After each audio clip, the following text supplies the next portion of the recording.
அப்ப என்னென்ன விஷயம் பாருங்க, திருமணம் செய்யற முறை. இதுல முஸ்லீம்கள் முஸ்லீம் சட்டப்படி திருமணம் செய்யலாம், ஐயரை கூட்டு ஒன்றும் சொல்ல முடியாது.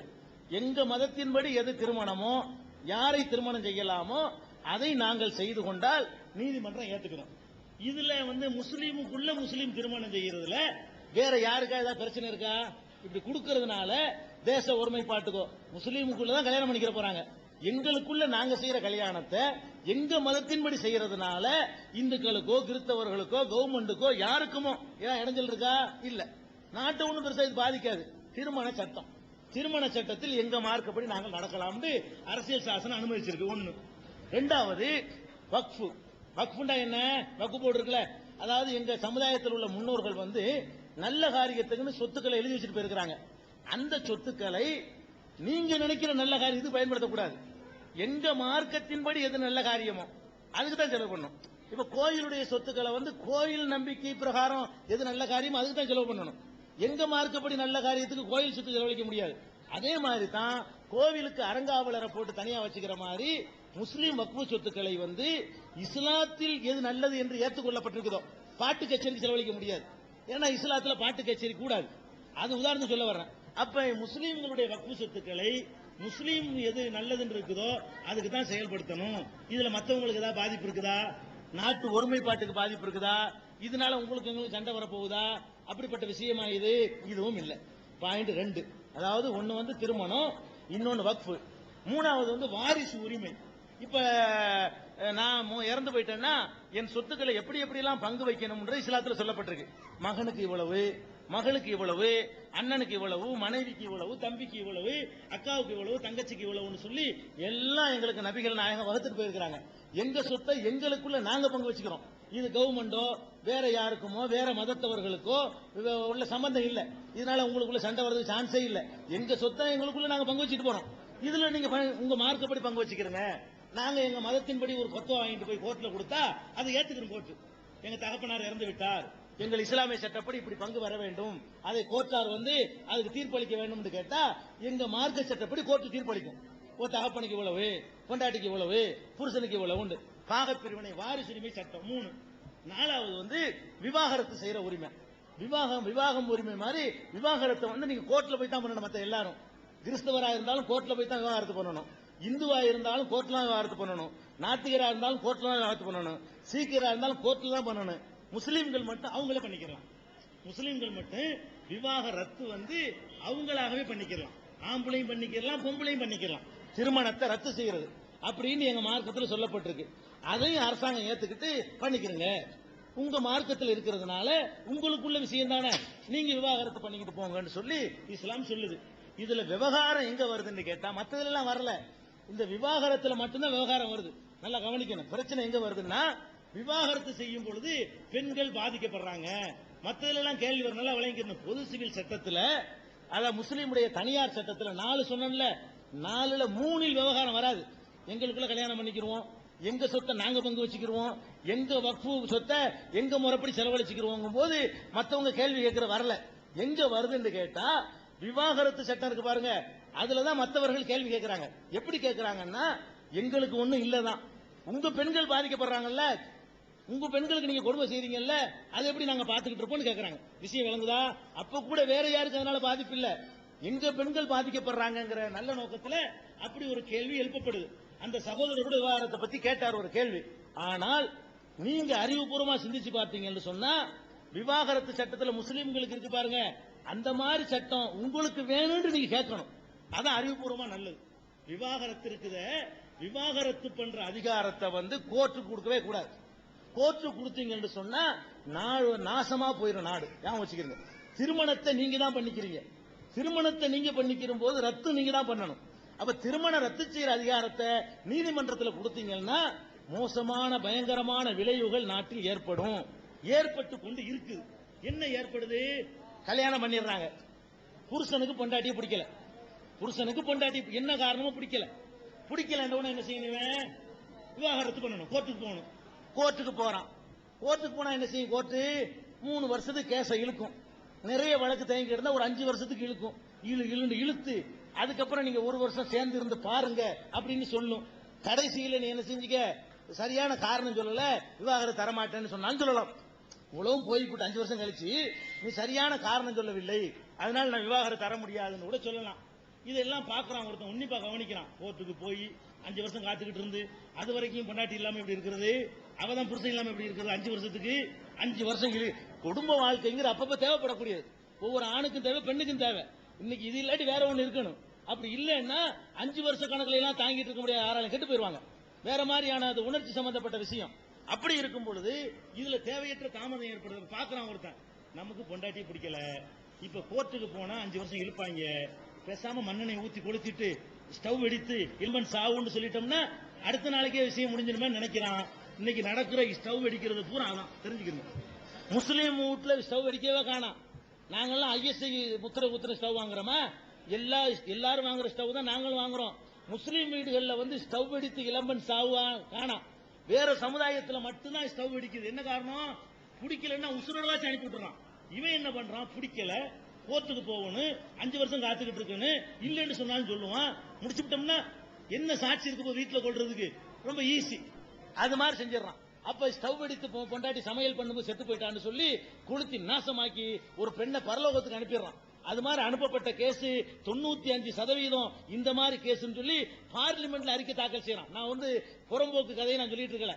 நாடாளுமன்றத்தில் தாக்கல் செய்யப்பட்ட அறிக்கை என்னன்னு கேட்டா, ஸ்டவ் வெடித்து சாவுற 100 கேஸ்ல 95 கேஸ் புருஷனால மாமியாரால கொல்லப்படுற கேஸ்.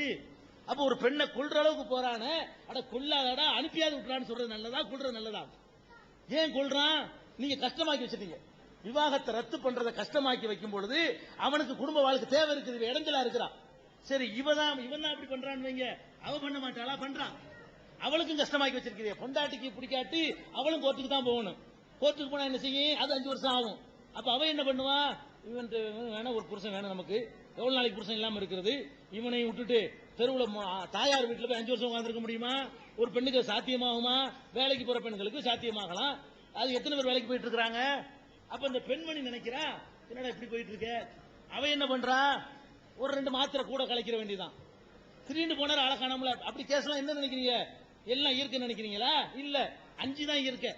நல்லா போய் படுப்பான் ராத்திரி, காலைல போனோம். அதெல்லாம் என்ன கேஸ்? இவன் தொந்தரவு தாங்க முடியாம கலந்து கொடுத்துட வேண்டியான 2 மாத்திரை கூட, அவ்வளவுதான் விஷயம். கொஞ்சம் கோரமா இருந்தா அம்மிக்கல்ல தூக்கி போட்டு செஞ்சு போடுறா. அப்படி செய்யறவங்க இருக்கிறா. அந்த மாதிரி செய்ய விருப்பம் இல்லைன்னு சொன்னா 4 மாத்திரையை கூட போட்டா கதை தூக்க மாத்திரை கிடைக்காத கடையில வாங்கி நல்ல மாத்திரை கலந்து கொடுங்கன்னா ஆளோட போய் சேர்ந்துருவான். முடிஞ்சு வச்சு விவாகரத்து கிடைச்சி போச்சு. இப்ப இது நல்லதா? 2 பேருக்கு விவாகரத்து லேசா இருந்தா எவ்வளவு நல்லா இருக்கு. இது ஒண்ணு நடந்துருதா? அடுத்து கேளுங்க. விவாகரத்து வேணும்னு சொன்னா கோர்ட்டு காரணம் கேட்பான். காரணம் என்ன? சோறாக்க தெரியல, அதுக்காண்டி விளக்கமா தூக்குவான். ஏண்டா இதுக்கு விவாகரத்தான்னு கேட்பான். அப்ப என்ன காரணம் சொல்லணும்? நல்ல பெண்ணா இருப்பா, கற்பொழுக்கத்தோட இருப்பா. என் பொண்டாட்டி அடுத்தவனோட ஓடி போயிட்டா, படுத்துக்கிறது நான் பார்த்தேன், வேணும்னு சொல்லுவான். விவாகரத்து வாங்குறதுக்காக வேண்டி நல்ல பெண்ணு மேல வேணும்னு பழிய அப்பதான் விவாகரத்து கிடைக்கும். இதுக்கு நீதிமன்றம் ஏத்துக்கிற மாதிரி சொல்லணும்ல. ஒரு நீதிபதிக்கு சரின்னு தெரியணும்ல. எது சரின்னு அவருக்கு தெரியும்? பழி கட்டு போயிட்டான்னு சொல்லணும். இவன் என்ன செய்வா தெரியுமா? அதே மாதிரி இவளுக்கு உள்ள தந்திரம் என்ன? பொம்பளைக்கு விவாகரத்து வேணும்னா அவ வேற காரணம் சொல்ல மாட்டா, இவன் ஆம்பளை இல்லைன்றுவான். அவ சொல்றது பொம்பளை கோர்ட்ல சொல்றது என்ன கேசா இருக்கு? இவன் 9, இவனுக்கு ஒண்ணும் இல்ல அப்படின்றான். அப்ப இப்ப என்ன நடக்கும் தெரியுமா? விவாகரத்துக்கு பிறகு இந்த பெண்ணை எவனு கல்யாணம் பண்ண மாட்டான், அந்த மாப்பிள்ளை எவனு பண்ண மாட்டான். பேடி பேருக்கு பொண்ணு கொடுப்பாங்களா யாராச்சும்? அவதான் கோர்ட்ல ரெக்கார்ட் பண்ணிட்டு வந்துடுறாள். இவன் 9 வந்துட்டான். 9 நிறுவனமான பிறகு இவனுக்கு வேற பொண்ணு கிடைக்குமா? கிடைக்காது. இவன் ஒழுக்கம் கட்ட வேணும் அவன் சொல்லிட்டு வந்துட்டானே, வேற மாப்பிள்ளை கிடைக்குமா? கிடைக்காது. அப்ப இதான் நடக்க போகுது. விவாகரத்தை கொண்டு கோர்ட்ல கொண்டு வச்சீங்கன்னா இல்லாத பொல்லாத பழியை சுமத்திக்கிட்டு இதை பண்ணுவான். இல்லன்னு சொன்னா என்ன செய்வான்? கல்யாணம் பண்றதுக்கு தானே விவாகரத்து வேணும், நான் அப்படிச்சிட்டு போறேன், பின்னாடி பண்ணுவாங்க. நீ பேருக்கு பின்னாடி இருந்துக்க, நான் அப்பாட்டி குடும்பம் நடத்த இப்ப என்ன பண்ணுவ நீ அப்படின்னு கேட்பான். இவ பொண்டாட்டின்னு பேருக்கு இருக்க வேண்டியதான். அவளுக்கு ஆசை உணர்ச்சி. இதை விட அழகா ரத்து பண்ணிட்டு போய் அழகான ஒரு மாப்பிள்ளையை தேடிக்கிட்டு அழகான ஒரு பொண்டாட்டியை தேடிக்கிட்டு போனா அது என்ன கெட்டு போச்சுங்கிறான். இது நல்லது இல்லையா? அப்ப இஸ்லாம் என்ன சொல்லுதுன்னா விவாகரத்தை லேசாக்கி வைங்க. இந்த லேசா இஸ்லாத்துல இருக்கிற கஷ்டமாக சொல்றாங்க எல்லாரும். நீங்க என்ன கேட்கலாம்? இது மாதிரி எல்லாத்துக்கும் லேசாக்குறாங்களாம். நாங்க கேட்டுக்கிட்டு இருக்கிறோம். ஸ்டவ் எடுத்து பெண்கள் சாவுறாங்கல்ல, அதுக்கு வேற பரிகாரம் சொல்லி பார்ப்போம். உலகத்துல என்னென்ன நிபுணர்லாம் இருக்கிறீங்களப்பா, ஸ்டவ் எடுத்து தடுக்கிறதுக்கு பரிகாரம் சொல்லு, நாங்க இது செஞ்சு காட்டுறோம். எங்க சமுதாயத்தில் இல்ல, வரதட்சணையில பாதிக்கப்பட்ட பொம்பளை கொண்டாந்து காட்டுறாங்க. பத்திரிகையாளர் கூட்டிக்கிட்டு இங்க பாருங்க, விவாகரத்து செய்யப்பட்ட பொண்ணு இங்கேயாவது காட்டுறதுக்கு அவ இருக்கிறா, வேற சமுதாயத்தில் இருக்க மாட்டா, காட்டு சாம்பலை தான் கொண்டு வந்து காட்டணும். இங்க வந்து காட்டுறதுக்கு என்ன காரணம், இவ்வளவு உசுரோட விட்டுருக்கனால காட்டுறான். வேற சமுதாயத்தில் என்னது காட்டுறது, பிடிக்கலன்னா சாம்பல் இந்த இருக்கு பாருங்க, எரிச்சு விட்டான், சாம்பலை பாருங்கன்னு காட்டலாம், அதான் செய்ய முடியும். அதனால இதான் அடிப்படை. இஸ்லாமிய சட்டம் திருத்த, பொது சிவில் சட்டங்கிறது இதான் விவகாரம். திருத்தணுமா, தேவையா, என்ன குறை இருக்குதுனால இதையே எல்லாரும் கேளுங்களேன். விவாகரத்து சட்டம் லேசாக்கிறதுக்கு போராடுங்களேன் எல்லாரும். இஸ்லாத்துல உள்ள மாதிரி எல்லாருக்கும் வேணும் அப்படி கேளுங்களேன், அதான் நல்லது. அதுல ஜீவனாம்சம் ஒண்ணு வருது. அவர் கேட்டது, விவாகரத்து செய்யப்பட்ட பெண்ணுக்கு ஜீவனாம்சம் கொடுக்க வேண்டியதானே, அதையே நீங்க மறுக்கிறீங்க. நான் முதல்ல சொல்லிட்டேன், ஜீவனாம்சம்ங்கிறது வந்து தியரியா இருக்கக்கூடாது, பிராக்டிக்கலா இருக்கணும். நீங்க சொல்ற ஜீவனாம்சம் கொடுன்னு ஏட்ல நீதிமன்றம் தீர்ப்பு எழுதிருது. வாங்கின பொம்பளை எத்தனை பிரச்சனை சொல்லுங்க பார்ப்போம். மகளிர் அமைப்புகளை கூப்பிட்டு விசாரிங்க. கோர்ட்ல தீர்ப்பு வாங்கி கொடுக்க நாக்கு வலிக்க பேப்பரு, தீர்ப்பு தான் வாங்கி கொடுக்க முடியும், ஜீவனாம்சம் வாங்கி கொடுக்க முடியாது. ஏன், தீர்ப்பு வாங்கிட்டு என்கிட்ட ஒண்ணும் இல்லைன்றான், இருந்தா தானே கொடுப்பேன். நீங்க என்ன செய்ய முடியும், அவனை ஜெயில தான் வைக்கணும். ஜெயில வைக்கிறாங்க, நீங்க பணம் கட்டணும். சிவில் பிரச்சனையில ஜெயில வைக்கிறான், அவனுடைய சொத்து செலவுக்கு நீங்க பணம் கட்டணும். இவன் ஜீவனாம்சத்துக்கு அடையக்கூடிய பணத்தை கட்டி ஜெயில வைப்பாளா, இந்த சட்டம் தேவையாங்கிற. அதை விட நாங்க அட்வான்ஸா வாங்கி கொடுத்துட்டு இருக்கிறோம். விவாகரத்து செய்யப்பட்டதுக்கு மாசம் 100 ரூபாய் கொடுக்கறத விட 2 லட்சம் 3 லட்சம் 5 லட்சம் மகர் வாங்குறோம். குறைஞ்சபட்சம் கடன் மகருண்டாவது 5 லட்சம் எழுதி வச்சுடுறாங்க. விவாகரத்து பண்ணான்னு சொன்னா டோட்டல் 5 லட்சம் இப்படி கொடுத்துடுறோம், 3 லட்சத்தை பிடிச்சி கொடுக்குறோம். விவாகரத்து செய்யும் போதாவது கொடுத்துறோம் ஜமாத்துல. இது மொத்தமா கொடுக்கும் பொழுது 5 லட்சத்தை கொண்டு ஒரு தொழில போட்டா கூட 15,000 ரூபாய் சுலையா லாபம் கிடைக்கும். ஒரு தொழில பார்ட்னரா சேர்ந்தா 15,000 ரூபாய் லாபம் கிடைக்கும். 1 லட்சம் ரூபாய் இருந்தா கூட 5,000 ரூபாய் மாசத்துக்கு சம்பாதிக்கலாம். இவளுக்கு 150 ரூபாய் ஜீவனாம்சம் கொடுக்க சொல்லி கோர்ட்டு உத்தரவு போடும். இது தேவையா? அட்வான்ஸ் வாங்க நாங்க சொல்றோம், ஏமாத்திட்டு போயிருவோம். ஆம்பளை ஜாக்கிரதையா இருந்துக்கிறங்க, முன்கூட்டி வாங்கி கொடுங்க. கல்யாண பேச்சு வரும் பொழுது முதல்ல வாங்கி கொடுங்க ஜீவனாம்சத்தை, வட்டி முதல்மா சேர்த்து வாங்கி கொடுங்கன்னு இஸ்லாம் சொல்லுது. அதனாலதான் வந்து நாம அதை எதிர்க்கிறோம், ஏமாத்துறது ஃப்ராடு. இன்னும் சொல்ல போனா ஜீவனாம்சம் ஒண்ணு இருந்துச்சுன்னு சொன்னா அதை வந்து ஒரு பெண்ணு வந்து மறுமணம் செய்ய மாட்டான். ஏன் செய்ய மாட்டா? வாங்குறது கிடையாது பத்தியா, ஜீவனாம்சம் வாங்குறது இல்ல.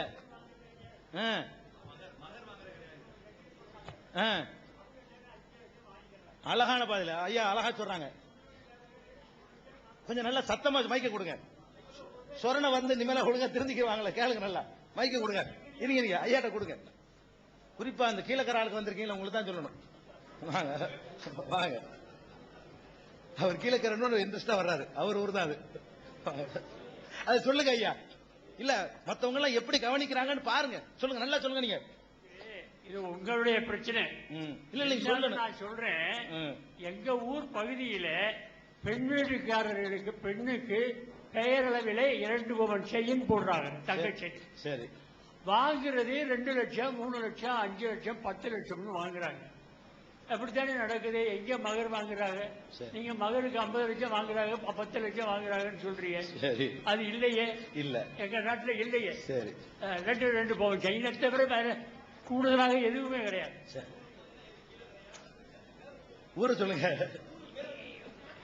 எங்க பகுதி தான் ராமநாதபுரம் கீழக்கரை எல்லாம் எங்க பகுதி தான். எங்க பகுதி தாங்க.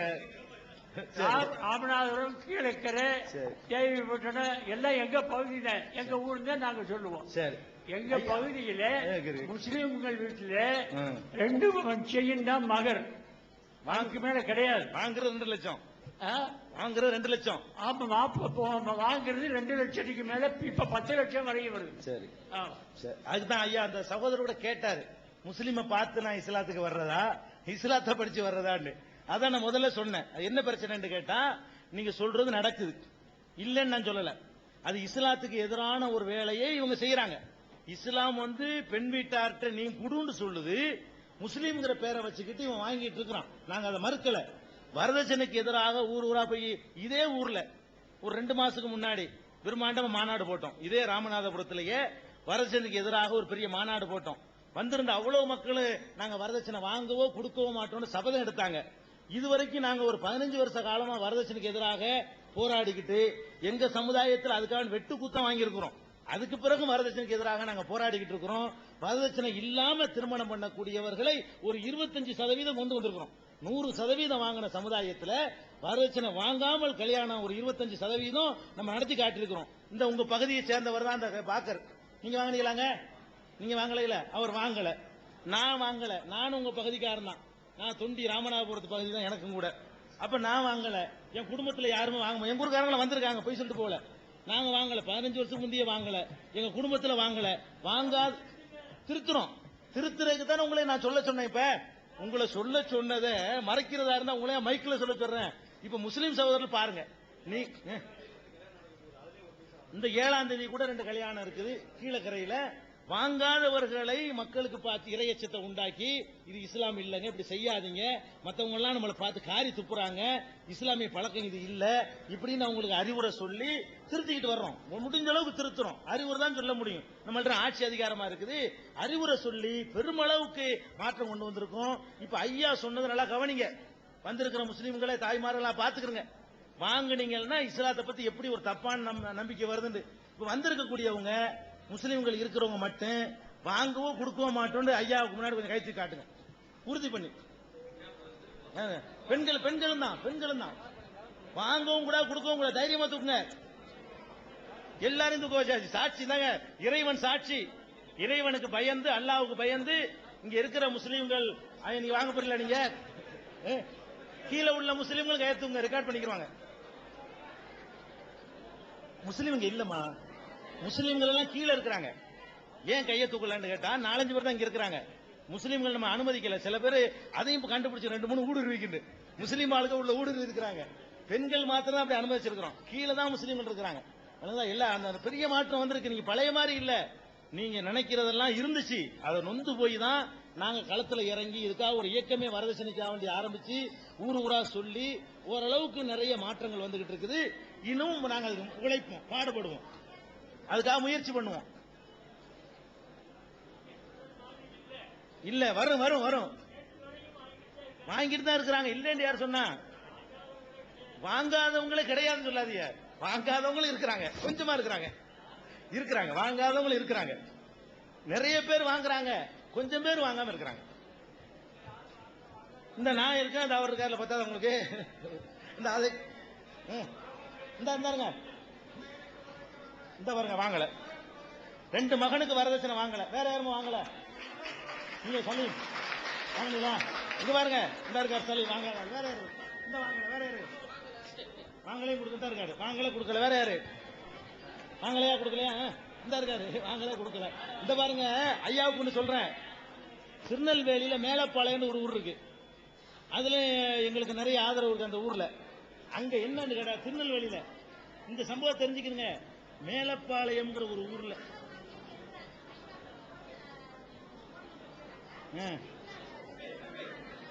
செய்யறாங்க. இல்லையா சொன்னா இருக்குது. ஹலோ அண்ணா, கொஞ்சம் இருங்கண்ணா, கொஞ்சம் அமைதியா இருங்கம்மா. மேல அமைதியா இருங்க, அமைதியா இருங்க. எது கேட்கறதுக்கு வந்திருக்கீங்க இல்லையா? கேளுங்க. மேலப்பாளையங்கிற ஊர்ல ஒரு நிகழ்ச்சி. என்ன நிகழ்ச்சி தெரியுமா? வரதட்சணையை திருப்பி கொடுக்கும் நிகழ்ச்சி. இதுவரைக்கும் இந்த அறியாமையில் வாங்கினாங்களே, நாங்கள் பிரச்சாரம் செய்து வாங்காத திருமணங்களை 100கணக்கு நடத்தி இருக்கிறோம். ஏற்கனவே வாங்கினவங்க இருக்காங்க பாருங்க, அவங்க மாமனாரை மேடையில் வச்சுக்கிட்டு 30க்கு மேற்பட்ட சகோதரர்கள் வந்து வாங்கினதை திருப்பி கொடுத்தாங்க. எத்தனை? 45 வயசு 50. அந்த காலத்தில் வாங்கிட்டாங்க அறியாமையில. ரிட்டர்ன் பண்ணாங்க, சபையில வச்சு ரிட்டர்ன் பண்றதுக்கு ஒரு நிகழ்ச்சி. பழைய நிலையில எழுச்சி, இளைஞர்கள்லாம் ரொம்ப தெளிவா இருக்கிறாங்க. அந்த காலத்து ஐயா வயசுல உள்ள எங்க ஆளுக்கு தான் எல்லா அக்கறமும் பண்றாங்க. இளைஞர்கள்லாம் ரொம்ப தெளிவாயிட்டாங்க, ரொம்ப கிளீனா இருக்கிறாங்க, வாங்க மாட்டாங்க. மைக் மைக் மைக்க கொடுங்க. மெக்காவுக்கு செல்கின்ற ஹஜ் பயணிகள் தன்னுடைய தலைமுடியை காணிக்கை செலுத்தும் பொருட்டு மொட்டை எடுத்துக் கொள்கின்றனர். பெண்கள் பூமுடி போடுகின்றனர். அது சரியா? அப்படி சரி என்றால் இந்து சமயத்திலே கோயில்களிலே மொட்டை அடிப்பது மூட நம்பிக்கை இல்லை என்று ஏற்றுக்கொள்கிறீர்களா? அதாவது ஹஜ்ஜிக்கு போறாங்க இல்லையா, மக்காவுக்கு போய் ஹஜ்ஜி கடமைக்கு போறாங்கல்ல, அதெல்லாம் முடிஞ்ச உடனே அதுல முட்டை அடிப்பாங்க. முட்டை அடிச்சுட்டு வருவாங்க. இந்த முட்டை அடிக்கும் பொழுது இந்த முடியை கொண்டே கடவுளுக்கு காணிக்க கொடுக்கற மாதிரி இருக்குல்ல, மற்ற கோயில்ல கொடுக்கறாங்க, அதெல்லாம் கொடுக்கறாங்கன்னு அதே மாதிரி தான் நீங்கள் பண்றீங்க. வித்தியாசம் இல்லையே, சரியா தவறான்னு கேட்கிறாங்க. இதுல நீங்க விளங்கிக்கிறனும், முட்டை அடித்து ஆகணும்னு இஸ்லாம் சொன்னால் அந்த முடிய காணிக்கையா கொடுக்கீங்கன்னு வரும். இஸ்லாத்துல என்ன சொல்லி இருக்குன்னா, ஹஜ்ஜுடைய கடமையெல்லாம் நீங்க முடிச்சிட்டீங்க, முடிச்சவர் யாரு முடிக்காதவர் யாருன்னு தெரியணும். தெரியறதுக்கு அடையாளமாக நீங்கள் முடிய மலித்துக் கொள்ளுங்கள் அல்லது சிறிதளவு வெட்டி கொள்ளுங்கள். முடிய மட்டும் தான் அடிக்கணும்னு கிடையாது. அவரை பார்த்த உடனே இவர் எல்லாத்தையும் முடிச்சிட்டாரு ஹஜ் வேலையை, ஹஜ் கடமை இவருக்கு மிச்சம் இல்ல அப்படின்னு காட்டுறதுக்காக வேண்டி மொட்டையும் அடிக்கலாம், மொட்டை அடிக்கிறவரும் மொட்டை அடித்துக் கொள்ளலாம், அல்லது கொஞ்சம் முடியை வெட்டி விட்டுறவரு வெட்டி விட்டுக்கலாம். ஒரு அடையாளம் பார்த்தவங்களுக்கு இவர் ஹஜ் கடமை முடிச்சிட்டாரு, இன்னவருக்கு ஹஜ் கடமை மிச்சம் இல்ல அப்படின்னு தெரிஞ்சுக்கிறதுக்கு ஒரு அடையாளமாகத்தான் அதை இஸ்லாம் செய்ய சொல்லுது. மொட்டை தான் அடிக்கணும்னு சொல்லல, பாதி பேர் தான் மொட்டை அடிப்பாங்க. மொட்டை அடிக்காம ஏற்கனவே இருந்ததுன்னு ஒரு முடியை கொஞ்சம் சேஞ்ச் பண்ணிக்கிறாங்க. அந்த சேஞ்ச் பண்ணுவோம். நேத்து பார்த்தவர் இன்னைக்கு பார்த்து வித்தியாசம் தெரியுமில்ல, நேத்து பார்த்தவர் இன்னைக்கு பார்க்கும்போது முடி வெட்டி இருந்தாருன்னா மூஞ்ச வேறையா தெரியும். முடி வெட்டினவரை பார்த்த உடனே சரி இவருக்கு எல்லா கடமையும் முடிஞ்சு போச்சு, இவர் ஹஜ் கடமை முடிச்ச பிறகு அவர் சில காரியங்களை செய்யக்கூடாதுன்னு இருந்துச்சுல, அதெல்லாம் செய்யலாம். ஹஜ் கடமையை செய்யறதுக்கு முன்னாடி அந்த வேட்டையாடக்கூடாது, புல் பூண்டுகளை பறிக்க கூடாது, இப்படியான சில கண்டிஷன் இருக்கும். அந்த கண்டிஷன்லாம் இவருக்கு இனிமே இல்ல. அப்ப ஒரு புல் பூண்டை போய் பறிச்சாருன்னு ஒரு நடவடிக்கை எடுக்க மாட்டாங்க. இந்த அடையாளத்துக்காக வேண்டி சில சட்டங்கள்ல மாற்றம் வர்றதுக்காக வேண்டி ஒரு அடையாளமா சொல்லப்படுதே தவிர அந்த முடியை கொண்டே காணிக்கையா கடவுளுக்கெல்லாம் கொடுக்கறது இல்ல. அவர் எங்க வேண்டாலும் எடுத்துக்கலாம், ஒரு குறிப்பிட்ட இடத்துல எடுக்கணும் தேவையில்லை. அவர் தங்கியிருக்கிற ரூம்லயே கூட முடி எடுத்து போட்டு வந்துடலாம். கடவுளுக்குன்னு சொன்னா காபத்துல்லாவுல போயில எடுக்கணும் அப்படி கிடையாது. அவர் தங்கியிருக்கிற ரூம்ல கூட கூப்பிட்டு போய் நெஞ்சுக்கலாம், பிளேட வச்சு வலிச்சாங்கன்னா கூட்டு வந்துடலாம். அவரா செஞ்சுக்கிறது கூட மார்க்கத்தில் அனுமதி இருக்குது. ஒரு அடையாளம். கடவுளுக்கு காணிக்க நினைச்சாருன்னா அவர் இஸ்லாத்துட்டு போயிடுறாரு. கடவுளுக்கு மயிர் காணிக்க கொடுக்க முடியாது இஸ்லாத்துல.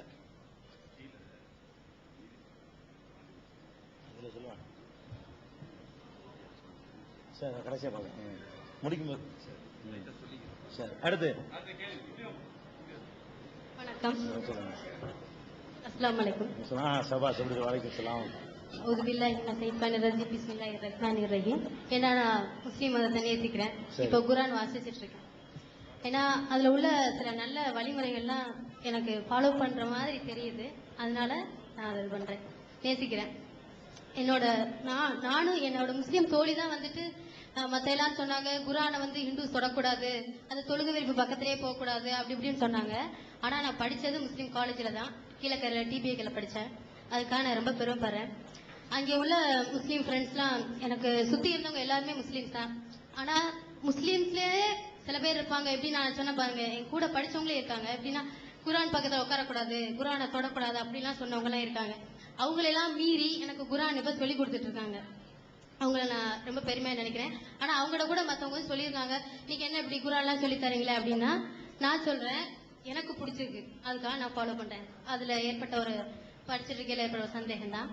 அதாவது மௌத்துக்கு பிறகு மறுமையில எல்லாரும் இறந்துவாங்கல்ல, அப்ப வந்து முகமது நபி தான் ஃபர்ஸ்ட் எழுப்பப்படுறதாவும் ஹதீஸ்ல நான் சொல்றேன். மௌத்துக்கு பிறகு முகமது நபி தான் ஃபர்ஸ்ட் எழுப்பப்படுவாங்களோ, மத்தவங்க எல்லாம் வந்து மக்கள்லாம் இறந்து போயிருவாங்களாம். அப்படி இறந்து போன பிறகு எல்லாத்தையும் போய் வந்து அதை ஹப்பாத்து மக்கள் என்ன செய்யறாங்க, ஒவ்வொரு நபியாட்ட போய் கேட்கறாங்க சிபாரிசு. அதாவது ஹப்பாத்துல சிபாரிசு கேட்கறாங்க, எங்களை அப்படிங்கிற மாதிரி சிபாரிசு கேட்கறாங்களாம். ஆனா யாருமே பண்ணலையாம். கடைசியில முகமது நபி வந்து ஹப்பாத் பண்றாரு. பண்ண உடனே கொஞ்சம் பேர் சொல்றாங்க லா இலாஹ இல்லல்லாஹ் அப்படின்னு சொல்றாங்களாம். அப்படி சொன்ன உடனே அவங்க எல்லாம் சுமணம் போயிடறாங்களாம். ஆனா குர்ஆன்ல என்ன சொல்றாங்கன்னா, அப்படியெல்லாம் கிடையாது, யாருக்குமே எந்த விதமான பாராபட்சமே கிடையாது அப்படின்னு சொல்லியிருக்கா. அதுக்கு எனக்கு இதுவே பெரிய டவுட்டா இருக்கு. அப்ப அது ஏன் நபிக்கு மட்டும் அப்படி, லா இலாஹ இல்லல்லாஹ்னு சொன்னவங்களுக்கு மட்டும் ஏன் அப்படி இருக்கணும்? இது உண்மையா என்னங்கிறது எனக்கு பெரிய டவுட். நீங்க கிளியர் பண்ணுங்க. தேங்க்ஸ்.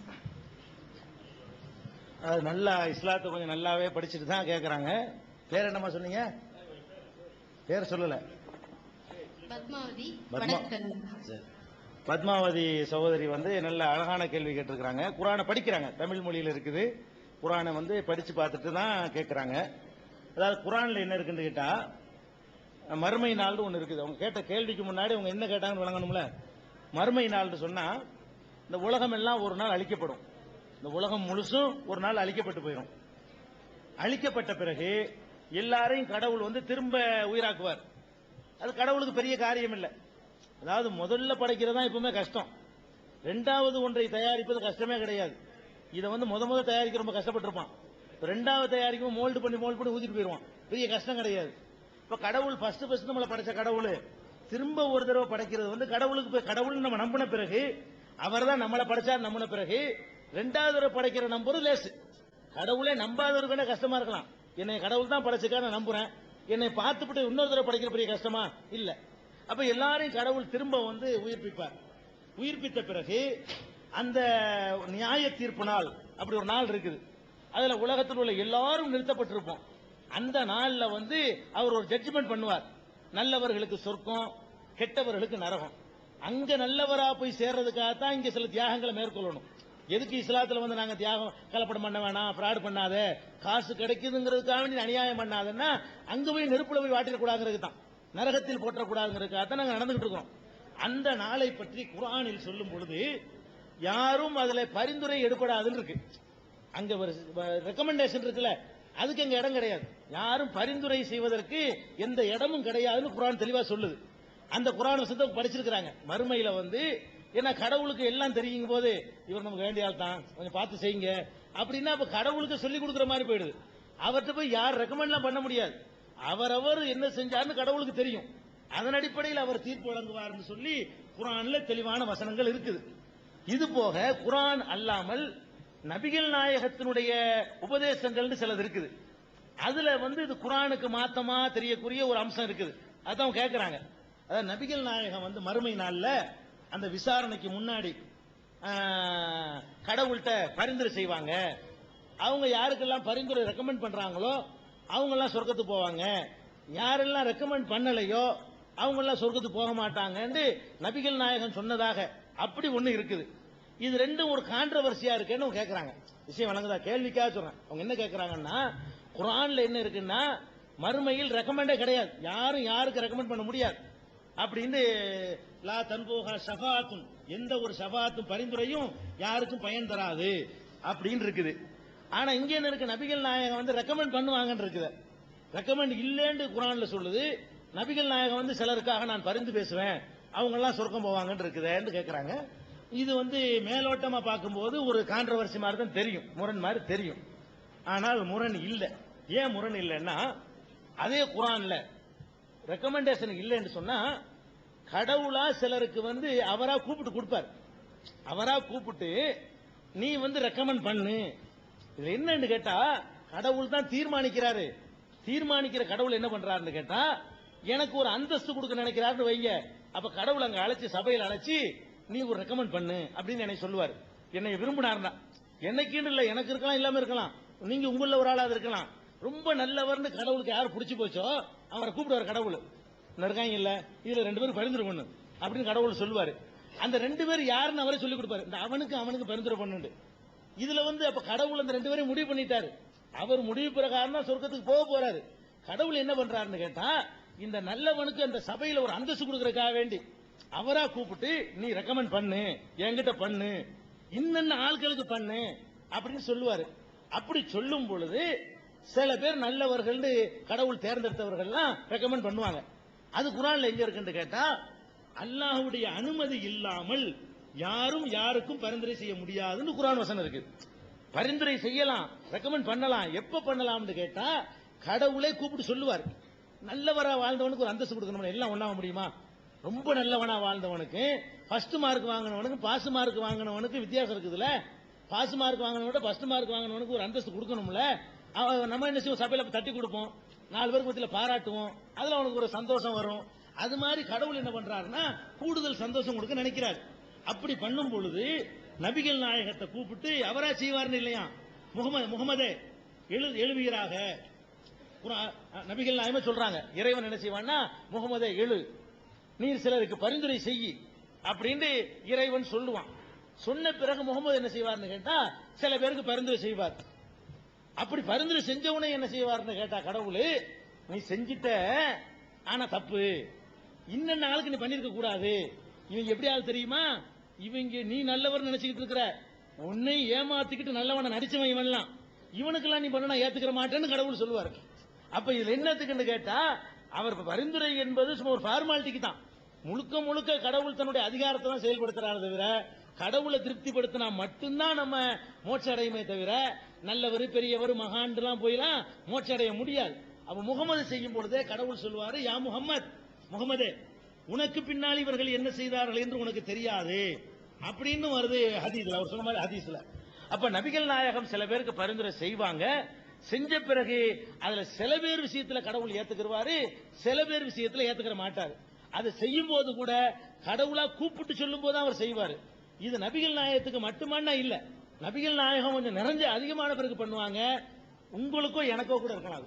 நல்லவர்களாக வாழ்ந்த எல்லாருக்கும் அந்த மாதிரியான ஒரு சின்ன சின்ன வாய்ப்புகள் தரப்படும் அப்படின்னு சொல்றதுனால இதுல எந்த ஒரு கான்ட்ரவர்சியும் இல்லை. சரிதானா? அது ஒரு புஸ்தகம் மறுமையில் பரிந்துரைன்னு ஒரு புக் இருக்கு, அது ஒண்ணு உங்களுக்கு தர சொல்றேன். முழுமையான பதில் பத்தலைன்னா புஸ்தகமா தந்துருவேன், டைம் இல்லாதனால சொல்லு. மெக்கா மதினாங்கிறது என்ன சார் இது? அது நபிகள் நாயகம் அது இந்த இதுக்கு என்ன கருத்து சொல்லியிருக்காரு? அவர் ஒரு கருத்து வச்சிருப்பாங்க. ஆமா, அது என்ன கருத்து சொல்லியிருக்காங்களா?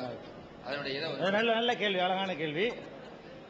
அதாவது மக்கா மதீனாங்கிறம அதை பத்தி இஸ்லாத்துல என்ன கருத்து இருக்குது, அது என்ன, அது அந்த இடத்துக்கு என்ன மரியாதைங்கிறார். அதாவது கேள்வி என்னன்னு கேட்டா மக்காண்டா என்ன மதீனாண்டா என்ன, அதான் கேள்வி. மக்காங்கிறது இஸ்லாமிய பார்வையில முதல்ல கடவுள் வந்து ஆதம படைச்சார். ஆதம்ங்கிறவரை முதல்ல இஸ்லாமிய நம்பிக்கை பிரகாரம் படைக்கிறார். ஆதம படைச்ச உடனே அவர் இந்த உலகத்துக்கு வர்றாருல, வந்து கடவுளை வணங்குறதுக்காக ஒரு வழிபாட்டு தலத்தை எழுப்புறாரு. பள்ளிவாசல சின்னதா ஒரு கட்டடம், அவர் ஒரு கொண்டாட்டியும் தானே, இவ்வளவு இடம் போதும், அதுக்கு ஒரு சின்னதா ஒரு கட்டடத்தை எழுப்புறாரு. உலகத்திலேயே முதலில் இறைவனை வணங்குவதற்காக ஒரு ஆலயம் எழுப்பப்பட்டது அந்த ஊர்ல தான். இஸ்லாமிய நம்பிக்கைப்படி முதல் மனிதர் வாழ்ந்தது எங்க? குர்ஆன்ல இப்படி வசனம் இருக்கு, மக்காவில் உள்ள அந்த ஆலயம் தான். அப்ப உலகத்திலேயே கடவுளை வணங்குவதற்கு முதல் பள்ளிவாசல் எழுப்பப்பட்டது அந்த மக்காவுல. அந்த பள்ளி தான் காபாங்கிறோம். அந்த மக்காவுல தான் நபிகள் நாயகம் பிறந்தார். அது இரண்டாவது வகையாக அந்த ஊருக்கு கிடைச்ச இன்னொரு சிறப்பு. ஃபர்ஸ்ட் சிறப்பு நபிகள் நாயகத்துக்கு முந்திய அந்த ஊருக்கு சிறப்பு இருக்குது. அதுலதான் முதல் மனிதர் அந்த பகுதியில தான் கடவுளை வணங்குவதற்காக ஒரு கட்டடத்தை எழுப்பினாரு அப்படிங்கிறது. மதீனாங்கிறது என்ன அப்படின்னு கேட்டா, நபிகள் நாயகம் மக்காவுல பிறந்தாங்க. பிறந்து வாழ்ந்ததெல்லாம் மதீனாவுல. மக்காவுல பிறந்து 40 வயசு வரைக்கும் சாதாரணமா இருந்தாங்க. 53 வயசு வரைக்கும் அந்த ஊர்ல இறை தூதர்னு சொல்லிக்கிட்டு இருந்தாங்க. விரட்டி விடப்பட்டாங்க. விரட்டினவன போய் சேர்ந்த ஊர் மதீனா. 300 கிலோமீட்டர் ரெண்டுக்கும், மக்காவுக்கும் மதீனாவுக்கும் மத்தியில 300 கிலோமீட்டர் தொலைவு ஏறக்குறைய. அவ மக்காவுல இருந்து மதீனாவுல போய் அவரு அங்க குடியேறினாரு. அங்க உள்ள மக்கள் எல்லாம் ஆதரிச்சாங்க. அது அவருடைய ஆட்சி தலைமை கேந்திரமாக அமைஞ்சிச்சு. அங்க அவர் அடக்கம் செய்யப்பட்டார். அவ்வளவுதான். இதுல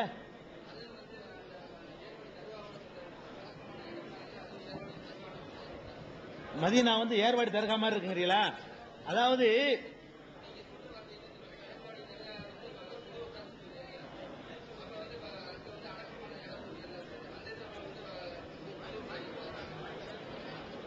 சரி, அது தொடர்ச்சிதான் விளங்கிருச்சு. நான் கேள்வி நானே சொல்லிக்கிறேன். அது என்ன கேட்கிறாருன்னா, மக்காவுல விட்டுருவோம், மதீனாவுல வந்து நபிகள் நாயகம் அடக்கம் செய்யப்பட்டாங்கல்ல, அதுக்காக தானே அது புனிதம் கொடுக்குறீங்க, அடக்கம் செய்யப்பட்டதுக்கு தானே கொடுக்குறீங்க, ஏர்வாடி கொடுக்குற மாதிரி தானே அது இருக்குதுன்ற ஒரு கேள்வி அடிஷனலா கேட்கிறார். அதுல என்ன பிரச்சனைன்னு கேட்டா, நபிகள் நாயகம் மதீனாவுக்கு போன உடனே அவங்க கைப்பட ஒரு பள்ளிவாசல் கட்டுறாங்க. அவர்களே மண் சுமந்து, மண்ணு பள்ளி தான், அவர்களே மண் சுமந்து அவர்களே அதில் உள்ள எல்லா வேலைகளும் பண்ணி ஒரு பள்ளிவாசலை கட்டுறாங்க. அந்த பள்ளிவாசல் வந்து அவங்க சொல்றாங்க, நான் எழுப்பிய இந்த பள்ளிவாசலில் தொழுகை நடத்துவது மற்ற பள்ளிகளில் தொழுவதை விட 1000 மடங்கு அதிக நன்மை தரக்கூடியது அப்படின்னு சொல்லி நபிகள் நாயகம் சொல்லியிருக்கிறாங்க. அந்த அடிப்படையில தான் மக்கா மதீனாவுக்கு முஸ்லீம்கள் போறதெல்லாம் அவர் உசுரோடு இருக்கும்போது கட்டினார் ஒரு பள்ளிவாச, அதுல போய் தொழுவுறதுக்கே தவிர அவர் அடக்கம் செய்யப்பட்ட இடத்தில் தொழுவதற்கு இல்ல. நல்லா வழங்கிக்கணும். அவர் கட்டினார்ல ஒரு பள்ளிவாச, அவர் கட்டின பள்ளிவாசல்ல தொழுவுறதுக்கு தான். அதான் மஸ்ஜித் நபவி, நபியின் பள்ளிவாசல் பேரு. அது நபியின் பள்ளிவாசல்ல தொழுவாங்களே தவிர அவர் அடக்கத்தலத்தை பார்க்கவே முடியாது. இரும்பு போட்டு அடைச்சு வச்சிருப்பான், அந்த கண்ணில் கூட தெரியாம அதை மறைச்சு வச்சிருப்பான். நம்ம முஸ்லீம்கள் போய் தொழுவுறதெல்லாம் அவர் கட்டிட்டு போன பள்ளிவாசல், அதுல ஒண்ணுமே இருக்காது. அது சாதாரண பள்ளிவாசல் மாதிரி இருக்கும். அவர் கைப்பட கட்டின பள்ளிவாசல்ல போய் தொழுவுறாங்க. எதுமா என்ன கருத்துன்னா, நீங்க நான்லாம் கட்டுறதை விட அவர் கட்டும் பொழுது இறை அச்சத்தோட கட்டிருப்பாரு. இறைவனை பற்றி எனக்கு அச்சம் இருக்கா இல்லையா, என்னை இறைவன் ஏற்றுக்கொள்வானா இல்லையான்னு சொல்ல முடியாது. அவர் கடவுளுடைய தூதருங்கும் போது எந்த உலக ஆதாயத்தையும் எதிர்பார்க்காம தூய்மையான நோக்கத்துல அதை எழுப்பும் பொழுது அந்த ஆலயம் ஒரு சிறப்புக்குரியதாவது.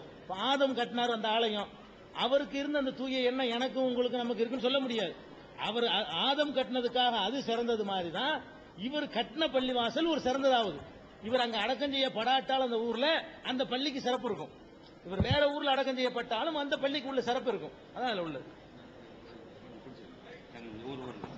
ஆமா, நல்லது. முஸ்லீம் சகோதரர்களுக்கு ஒரு அறிவிப்பு. சகோதரர்களே, இது மிகுந்த பொருள் செலவுல நம்ம ராம்நாடு சகோதரர்கள் முயற்சி செய்து, ராம்நாடுனா ராம்நாடு மாவட்டமே சேர்ந்து முயற்சி செய்து இதை செஞ்சிருக்கிறாங்க. அவங்க கடைசியில கிட்டத்தட்ட ஒரு 25,000 ரூபாய்க்கு மேல கையை பிடிக்கக்கூடிய நிலைமையில தள்ளப்பட்டிருக்கிறாங்க. அதனால முஸ்லீம் சகோதரர்கள் முடிந்த அளவுக்கு நீங்க உதவி செய்யுங்க. கீழே வாலியோட வாலண்டியர்ஸ் வர்றாங்க. முஸ்லீம் அல்லாத சகோதரர்களும் உதவி செய்யலாம் நீங்கள் விரும்பினால். ஏன்னா இது உங்களுடைய நிகழ்ச்சியாக நீங்கள் விருந்தினா வந்திருப்பனால உங்களை நான் கம்பல் பண்ண முடியாது. நீங்க விரும்புனீங்கன்னா நீங்களும் உதவி செய்யலாம். முஸ்லீம் சகோதரர்கள் கண்டிப்பா உதவி செய்வீங்கன்னு நாங்க எதிர்பார்க்கிறோம். ஏன்னா நடத்தக்கூடிய சலீம் மிக மனசு வருத்தப்பட்டு என்ன செய்யறதுன்னு தெரியல, நான் முழிச்சிட்டு இருக்கிறேங்கிறாரு. கண்டிப்பாக நீங்க உதவி செய்வீங்க, அல்லாஹ் உங்கள் மூலியமா செய்ய வைப்பான். அஸ்ஸலாமு அலைக்கும். என் பெயர் துரைப்பாண்டியன். முதுகுளத்தூர் அரசு மேல்நிலைப் பள்ளியிலே ஆசிரியராக பணியாற்றிக் கொண்டிருக்கிறேன். சற்று முன் கேட்ட சகோதரியின் கேள்வியோடு ஒட்டியது என்னுடைய கேள்வி. அதுக்கு முன்னாடி ஒரு சின்ன சப் கொஸ்டின் சார். நம்ம உலகத்தின் மக்கள் தொகை எவ்வளவு இருக்கும் இப்ப ஒட்டுமொத்த மக்கள் தொகை? 500 கோடி. 500 கோடி. 600 கோடி. 600 கோடி.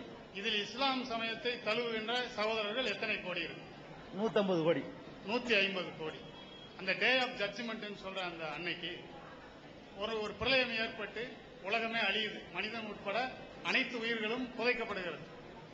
அந்த நாளில இறைவன் அந்த அனைவரையும் எழுப்பி அவர்களுக்கு ஒரு விசாரணை கமிஷன் ஜஸ்ட் லைக் தட் வைக்கிறார். இதிலே இந்த 150 கோடிக்கு உட்பட்டவர்கள் தான் இஸ்லாமிய சமய கொள்கைகளை கடைபிடித்தவர்களாக இருக்க முடியும்.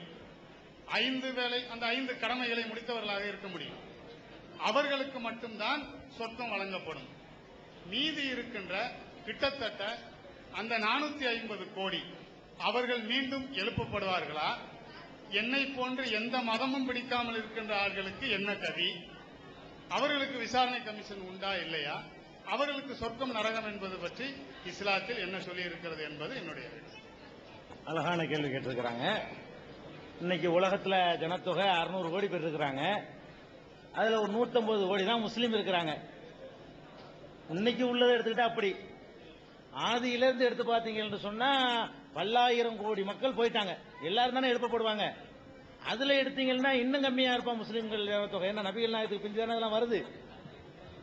அப்படிங்கிற பட்சத்துல இந்த விசாரணை என்பது எல்லாருக்குமா, முஸ்லீமுக்கு மட்டுமா, எங்களை போன்றவருடைய கதி என்னங்கிறது அவருடைய கேள்வி. அதுக்கு இஸ்லாம் என்ன சொல்லுதுங்கிறத தான் நான் சொல்ல முடியும் இல்லையா? அத்தனை கேட்கிறாரு. இஸ்லாமிய நம்பிக்கை பிரகாரம் விசாரணை என்பது முஸ்லீமுக்கு மாத்திரம் அல்ல, நபிகள் நாயகத்துடைய சமுதாயத்துக்கு மாத்திரம் இல்ல.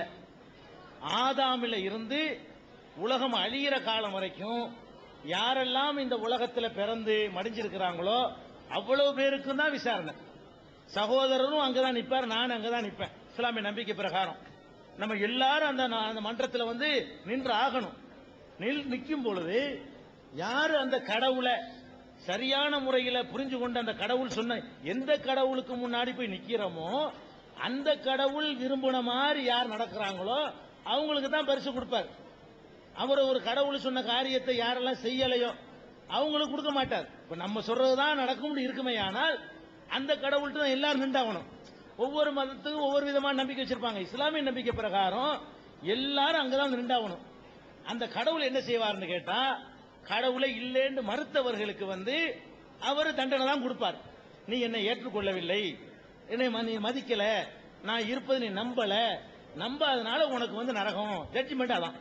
அந்த கடவுளை நம்பாதவர்களுக்கும் அங்கதான் நிறுத்தப்படுவார்கள். நாங்க நம்பணும். அவங்க நம்பாம இருந்தாலும் சரி, முஸ்லிம்கள் நாங்க என்ன நம்பணும்னு கேட்டா, கடவுளை நம்பல என்று சொன்னா அவங்களுடைய கதி இதுதான். கடவுளை நம்புறாங்க, தப்பா நம்புறாங்க. எப்படி தப்பா நம்புறாங்க? கடவுளுக்கு மனைவி இல்ல, கடவுளுக்கு மக்கள் இல்ல, கடவுளுக்கு தேவை இல்ல, கடவுளுக்கு மறதி இல்ல, கடவுளுக்கு உறக்கம் இல்ல, கடவுளுக்கு அசதி இல்ல, கடவுளுக்கு நோய் இல்ல, கடவுளுக்கு மரணம் இல்ல. இப்படி எல்லாம் நாங்க நம்பணும். சும்மா கடவுள் நம்பினா பத்தாது. கடவுளுக்கு எந்த பலவீனம் இருக்கக்கூடாது. எனக்கு இருக்கிற மாதிரியான வீக்னஸ் எதுவும் இருந்தா அவரை விட நான் இருந்துட்டு போயிடலாம் கடவுளா.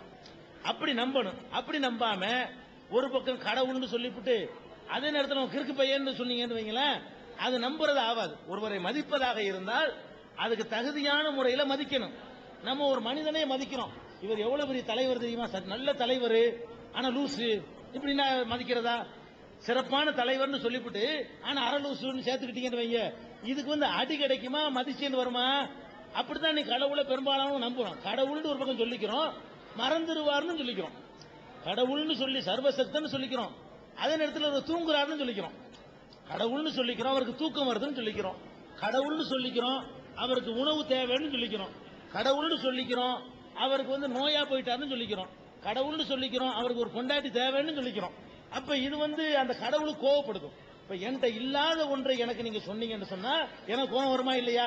இப்ப நான் ஒரு பிரம்மச்சாரியா இருக்கேன்னு வைங்களேன், அப்படி இருக்கும்போது உதாரணத்துக்கு நான் பிரம்மச்சாரியாருக்கு நல்லது நான் நினைக்கிறேன், நீங்க என்னை பத்தி புகழ்றேன்னு சொல்லிட்டு இவர் இப்படிப்பட்டவர் தெரியுமா, இவருக்கு 4 பொண்டாட்டி இருந்தீங்கன்னு வைங்களேன், அது எனக்கு பிடிக்காது. பிரம்மச்சாரின்னு நான் என்னை சொல்லிக்கிட்டு இருக்கிறவனுக்கு இந்த மாதிரியானது புகழா தெரியாது. அப்ப அந்த இஸ்லாம் சொல்லக்கூடிய கடவுள் என்ன சொல்றாருன்னு கேட்டா, என்னை ஒழுங்கா மதிக்கணும், என்னை லூசுன்னு சொல்லிவிடாத, மறதின்னு சொல்லிடாத, அசதின்னு சொல்லுதாங்கிற. இப்ப யாரெல்லாம் அந்த கடவுளை பத்தி இப்படி வீக்கா நினைக்கிறாங்களோ அவங்க எல்லாம் அதுக்கு தகுந்த மாதிரி கடவுள் தண்டனை கொடுப்பார்.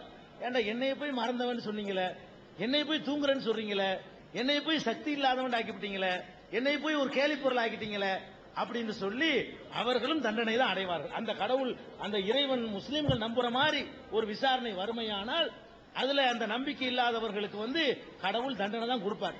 அப்படி கொடுக்க கூடாதுங்கிறதுக்காகத்தான் இப்படி ஒண்ணு இருக்குதுங்கிற நம்ம மெசேஜை கொடுத்துறோம் மக்கள்கிட்ட. முஸ்லீம் நம்பிக்கைப்படி அது அப்படித்தான் நாங்க நம்புறோம். மைக்கு போட்டி போடுங்கம்மா. வணக்கம். இஸ்லாம் இனியது என்பதில் மனப்பூர்வமாக ஏற்றுக்கொள்கிறேன். நான் ராமநாதபுரத்தை பிறப்பிடமாக கொண்டவன், ரொட்டேரியன், வர்த்தக சங்க நகர் மற்றும் மாவட்ட இணைச் செயலாளராக இருக்கிறேன். தமிழ் சங்க விழா மற்றும் ஒரு இஸ்லாமிய நண்பர் திருமணத்தில் சென்றதால் தாமதமாக வந்துவிட்டேன். நான் கேட்கக்கூடிய MS கருணாநிதி, நான் கேட்கக்கூடிய கேள்வி ஏற்கனவே கேட்கப்பட்டிருக்கிறதா என்பதும் எனக்கு தெரியாது. ஆயினும் இந்த இனிய அடுத்த சமுதாயத்துடன் அன்பாக பழகும் இஸ்லாமிய சமுதாயத்தை பற்றி எனக்கு நல்ல கோட்பாடு இருந்தாலும் நடைமுறையில் உள்ள ஒரு சில கேள்வியை மட்டும் கேட்கின்றேன். இந்த இந்தியாவில், இந்த பரந்த தேசத்தின் பிரிவினைக்கு காரணமாக இருந்தவர் முகமது அலி ஜின்னா. இந்த தேசம் பிரிவினை ஆய்விடக்கூடாது என்பதற்காக போராடியவர் அபுல் கலாம் ஆசாத். ஆனா இன்னைக்கு 300 பேர் முகமது அலி ஜின்னா என்னும் பேர் வைக்கிறாங்க.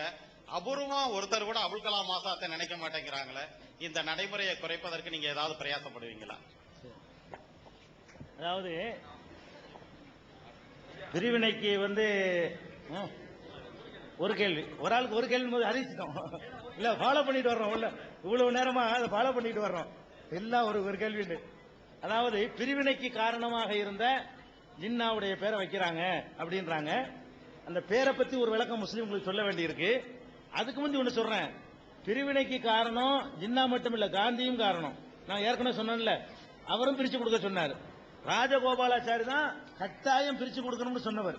பிரிவினைக்கு ராஜாஜி மாத்திரம் அதை சொல்லி இருக்கலன்னு சொன்னா, ஏன்னா அவர் தான் அன்னைக்கு அதிகாரம் பெற்றவராக இருந்தார். கவர்னர் அன்னைக்கு அவர் நினைச்சிருந்தாருன்னா அதை செஞ்சிருக்க முடியும். முழு அதிகாரம் அவர் கையில இருந்துச்சு, ராஜாஜி கையில. அவர் பிரிச்சு கொடுக்கணும்னு சொன்னார். சாதாரண குரல் இல்ல. அப்ப ராஜகோபால் எல்லாம் பேர் வச்சிட்டு இருக்காங்க. இன்னைக்கு நிறைய பேர் வைக்கத்தான் செய்யறாங்க. அது ஒண்ணு. ரெண்டாவது இப்ப நான் சொன்ன ஹெட்கவர், அவரும் பிரிச்சு கொடுக்க சொன்னார். RSS நிறுவனர் இருக்கார, பிரிச்சு கொடுக்கறது நல்லதுன்னு சொல்லி சொன்னாங்க. அதனால பிரிவினைக்கு இந்துக்கள்லையும் சில பேர் காரணமா இருந்தாங்க, முஸ்லீம்கள்லையும் சில பேர் காரணமா இருந்தாங்க. பிரிக்க கூடாது என்பதற்கு அவர் சொன்ன மாதிரி அபுல் கலாம் போன்றவர்கள் இருந்தாங்க, இந்துக்கள்ல உள்ளவர்களும் காரணமா இருந்தாங்க. அது ரெண்டு பக்கமும் இருக்குது. கேள்விக்கு வருவோம். முகமது அலி ஜின்னான்னு பேர் வைக்கிறாங்க. ஒன்னு தெரிஞ்சுக்கிறங்க, அதுல அந்த உருது வார்த்தையில என்ன அர்த்தமோ தெரியல. ஜின்னாங்கிறதுக்கு அரபு மொழியில அர்த்தம் லூசுன்னு அர்த்தம். முஸ்லிம்கள் ஒரு பேரை வைக்கிறாங்க அர்த்தம் தெரியாம. ஜின்னாங்கிற மஜ்னூன்ங்கிறாங்கல்ல, அதெல்லாம் அந்த ஜின்னாவுல வந்தது மஜ்னூன்ங்கிறதெல்லாம். அப்ப ஜின்னான்னு பேர் வைக்கிறாங்க பாருங்க, விளங்காம வைக்கிறாங்க. ஜின்னான்னா அரபு நாட்டுக்கு போனா பாஸ்போர்ட்ல ஜின்னாண்ட திருப்பி அனுப்பிடுறான். லூசுன்னு என்ன பேர் வைக்கிறீங்க விளங்குதா? ஜின்னாங்கிற ஒரு நல்ல அர்த்தம் உள்ள வார்த்தை இல்ல. முகமது அலின்னு வைக்கலாம். இவர் மட்டும் இல்ல, முகமது நபி இருந்தாரு, அவர் முகமது அலின்னு அவர் மருமகன் இருந்தாரு. அந்த அடிப்படையில் முகமது அலின்னு வைக்கலாம், அது ஒரு பிரச்சனை இல்ல. ஜின்னாண்டு அவர் தான் ஏன் வச்சாருன்னு எனக்கு தெரியல. அவர் உருதுல பார்சில வேற அர்த்தம் இருக்குமோ நம்ம தெரியல. இவங்க வந்து ஜின்னாண்டு வைக்கிறது வந்து ஒரு பொருத்தமுடையதா தெரியல. அந்த மாதிரி பெயர்களை வந்து தவிர்த்து கொள்ளணும். ஜின்னாண்டா அது நல்ல நல்ல அர்த்தம் உள்ளதான் நபிகள் நாயகம் விரும்பி இருக்கிறாங்க. பேருங்கிற பேர்ல ஒரு அசிங்கமான அர்த்தம், அடுத்தவர்கள் கேலி பண்ற மாதிரி அர்த்தம் எல்லாம் வரக்கூடாது. அந்த மாதிரி எல்லாம் வந்து வச்சு தடுத்திருக்கிறாங்க நபிகள் நாயகம்.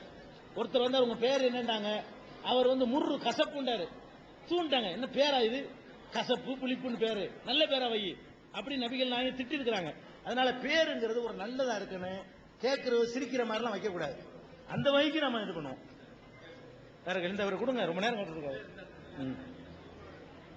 நீங்க போட்டி போட்டு வாங்க தெரியல உங்களுக்கு.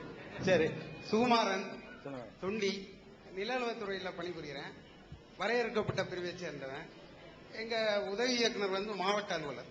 அவர் வந்து ஒரு குறிப்பிட்ட பிரிவை சேர்ந்தவர், குறிப்பிட்ட மதத்தை சேர்ந்தவர். அவர் வந்து இந்த வரையறுக்கப்பட்ட பிரிவினர்ன்றதுனால ஒரு பாகுபாடை நடத்துறாரு. இது சம்பந்தமா எங்க நிலநலத்துறையினுடைய இயக்குனருக்கு இந்த மாதிரி இவர் பாகுபாடை நடத்துறாரு, இந்த மாதிரி வரையறுக்கப்பட்ட பிரிவை சேர்ந்தவர்ன்றதுனால இந்த மாதிரி நடத்துறாரு, அதனால நான் வந்து மதம் மாற போறேன் அப்படிங்கிற மாதிரில ஒரு விண்ணப்பத்தை நான் சமர்ப்பித்தேன். அதற்கு எனது நண்பர்கள் என்ன சொல்கிறார்கள் என்றால், நீங்க குறிப்பிட்டு சொல்ற மதம் வந்து அந்த இஸ்லாமிய மதம் தான். அந்த மதத்திலேயும் இந்த மதத்தில் போல் சில உட்பிரிவுகள் வகுப்பு வாரியாக அங்கும் உள்ளது. அங்கு மட்டும் மதம் மாறிவிட்டால் எப்படி இவ்வாறு இந்த உங்களுடைய பிரச்சனை தீரும், ஸ்டேட்டஸ் கிடைத்து விடுமா? அங்கும் உட்பிரிவுகள் பல உள்ளது என்று கூறுகிறார்கள். அது சமமாக பாவிப்பார்களா என்பதுதான் என்னுடைய கேள்வி. அழகான கேள்விங்க. அதாவது இப்ப அவர் ஒரு பிரச்சனை வந்த உடனே நான் வந்து இஸ்லாத்துக்கு போறேன்னு சொல்லிட்டாரு. சொன்ன உடனே நீ இஸ்லாத்துக்கு போன அங்கேயும் தான் பிரிவு இருக்குது, அங்கேயும் பாரபட்சம் இருக்குது, அங்கேயும் ஒன்னு வித்தியாசமா தான் நடத்துவாங்க அப்படிங்கிற மாதிரி அவங்க சொல்லியிருக்கிறாங்க. அப்படி உட்பிரிவு இருக்குதா, அப்படி பாரபட்சம் இருக்குதாங்கிறது அவருடைய கேள்வி. இஸ்லாமிய அடிப்படை கொள்கையை எடுத்து பார்த்தீங்கன்னு சொன்னா எந்த விதமான உட்பிரிவுக்கு இடம் கிடையாது. ஏன்னா குர்ஆன் அப்படி தெளிவா சொல்லுது, மனிதர்களே உங்கள் அத்தனை பேரையும் ஒரு ஆண் ஒரு பெண்ணிலிருந்து நாம் படைத்தோம், உங்களை கோத்திரங்கள் கிளைகளாக ஆக்கி இருப்பது வந்து உயர்வு தாழ்வு கற்பிப்பதற்கு இல்லை, ஒருவரை ஒருவர் அறிந்து கொள்வதற்கு தான். இப்போ வந்து ஒரே பேர்ல 4 பேர் இருந்தாங்கன்னா தெரியாது, அந்த மறைக்கார் வீட்டு இவரு இன்னார் வீட்டுனா கரெக்டா தெரிஞ்சு போயிடும்.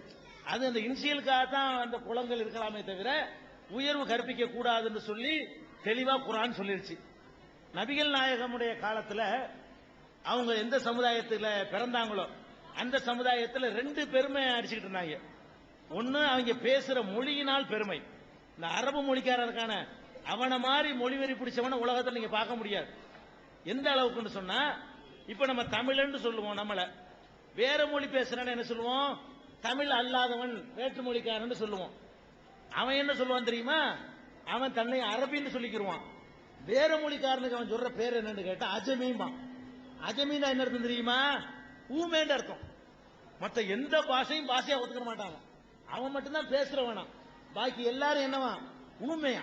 அப்ப தமிழ் ஊமை, இங்கிலீஷ் ஊமை, இப்படி திமிரு பிடிச்சவங்க அரபு நாட்டுக்காரங்க, நபிகள் நாயகம் காலத்தில் உள்ள அரபு நாட்டுக்காரங்க.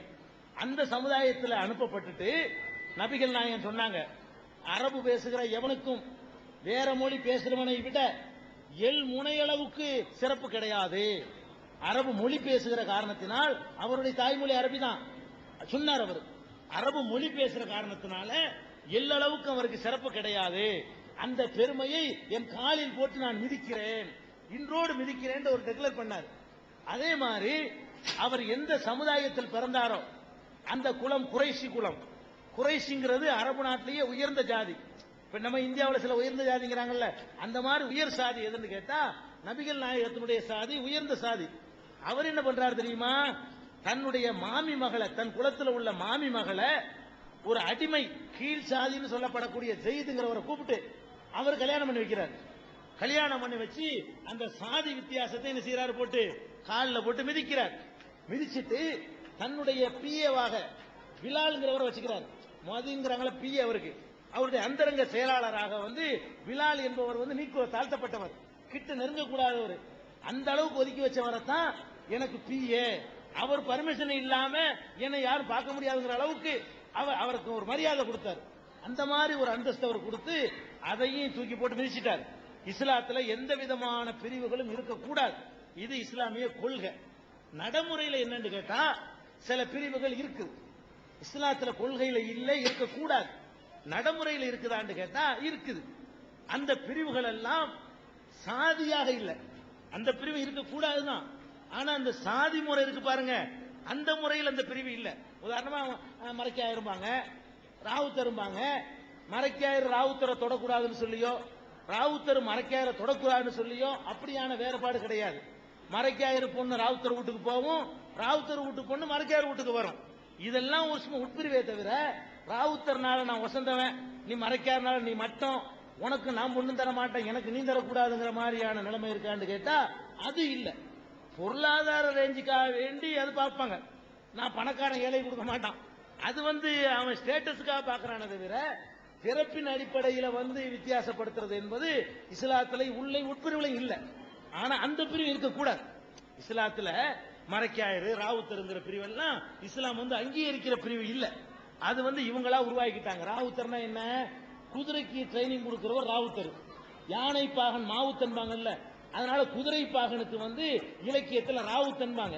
இவன் அரபு நாட்டு குதிரையை வாங்கி ட்ரைனிங் பண்ணி விற்பனை பண்ணிக்கிட்டு இருந்தான் முஸ்லீம் அந்த காலத்துல. அதனால குதிரையை ட்ரைனிங் பண்ணதுனால அவனுக்கு பேர் என்ன? ராவுத்தன். அவன் ராவுத்தன் வேலை பார்த்தான். நீங்க என்ன ராவுத்தன்? நான் அந்த வேலையை பார்க்காடி நான் எப்படி ராவுத்தன் ஆவேன்? ஒரு டாக்டருக்கு பிறந்தா டாக்டர் ஆயிரு வர ஒருத்தர், டாக்டர் தொழில் பண்ணா டாக்டர் ஆவாரு. அதே மாதிரிதான் மறைக்காருனா என்ன? மரக்கலாயர். மரக்கலம்னா ஓடம், கப்பல், படகு. படகுல போய் மீன் பிடிச்சி வியாபாரம் பண்ணிட்டு இருந்தாங்க.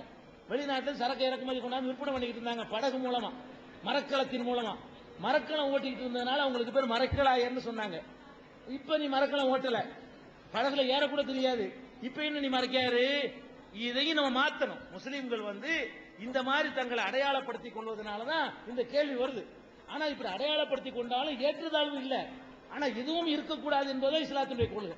இனிமே முஸ்லீம்கள் தங்களை மறைக்காரு, ராவுத்தரு, லெப்பேன்னு போட்டுக்கிட்டதுனால இப்படி கேள்வி வருது பாருங்க. என்ன நினைக்கிறாங்க? இஸ்லாத்து உள்ளே சாதி இருக்கு நினைக்கிறாங்க. அந்த நினைப்பை மாத்துறதுக்காக வேண்டி நீங்க முஸ்லீம்னு மட்டும் சொல்லுங்க, இந்த அடையாளங்களை நீங்க உங்களுக்கு சேர்த்துக்கிறாதீங்க. அதான் அதுக்குள்ளது.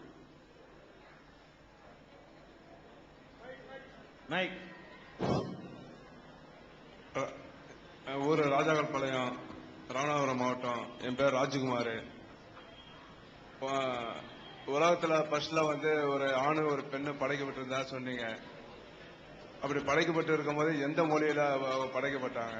அது ஒரு இது. ரெண்டாவது ஒரு இந்து பெண்ணா இருந்தாலும் சரி, இல்ல இந்து ஆணா இருந்தாலும் சரி, இஸ்லாத்துல கல்யாணம் பண்ணும் போது இஸ்லாம் மார்க்கமா தான் வரணும், அப்பதான் பொண்ணு இல்லைன்னா அப்படின்னு சொல்லி ஒரு உறுத்து கட்டளை போடுறாங்களே, அது என்ன காரணம்? இல்ல இதே இஸ்லாம் ஆணோ இல்ல இதே இஸ்லாம் பொண்ணு இந்து பக்கம் இருந்தா இவங்க அந்த மாதிரி ஒரு நிபந்தனை விதித்தாக்க நீங்க அந்த மாதிரி ஒத்துக்கிற மாட்டீங்களா? அது என்ன காரணம்? ரெண்டு கேள்விக்கும் பாஸ்.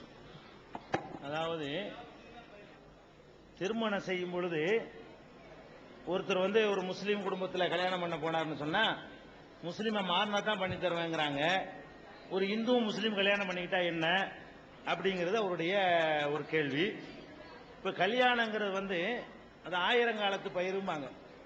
கல்யாணங்கிறது அந்த அந்த நேரத்து உணர்ச்சியில் எடுக்கிற முடிவு இல்லை. எப்பவும் சந்தோஷமா இருக்கிறதுக்கு தான் ஒருத்தன் கல்யாணம் பண்றது. அப்படி கல்யாணம் பண்ணக்கூடிய நேரத்தில் மிகப்பெரிய அடிப்படை விஷயத்துல அவங்களுக்குள்ள மாறுபட்ட கருத்து இருந்தா அந்த ஆசை 60 நாள் மோகம் 30 நாள்ங்கிறாங்களே, அவ்வளவுதான். அதுக்கு பிறகு தெரிய ஆரம்பிக்கும். எப்ப தெரியாது? ஆரம்பத்தில் தெரியாது. இந்த ஆசையிலையும் மோகத்திலையும் எதுவுமே தெரியாது. ஒரு குறிப்பிட்ட காலம் வந்த பிறகு ஒரு சலிப்பு தட்டும் வாழ்க்கையில. ஆம்பளைக்கு பொம்பளை மேல சலிப்பு வரும், பொம்பளைக்கு ஆம்பளை மேல சலிப்பு வரும். அந்த சலிப்பு தட்டக்கூடிய அந்த காலகட்டத்தில் இதெல்லாம் ஒரு பாரதூரமான வித்தியாசமா நிற்கும். குழந்தை பிறந்துரும். அந்த குழந்தைக்கு என்ன பேர் வைக்கிறேன்னு சண்டை வரும். அந்த குழந்தைய பள்ளிவாசல்ல போய் தொழுவ அனுப்புறதா, கோயில்ல போய் கும்பிட அனுப்புறதான்னு என்ன செய்யும்? அதுக்கு சண்டை வரும். அந்த குழந்தைக்கு சுண்ணத்து பண்றதா பண்ண வேணாமாண்டு அப்புறம் ஒரு சண்டை, அப்புறம் 2 சண்டை, 3 சண்டைன்னு வரும். இப்படியே ஒவ்வொரு சண்டையா வந்து கடைசியில எதுக்காக கல்யாணம் பண்ணுமோ அது இல்லாம போய் பிளவுபட்டு போயிடும்.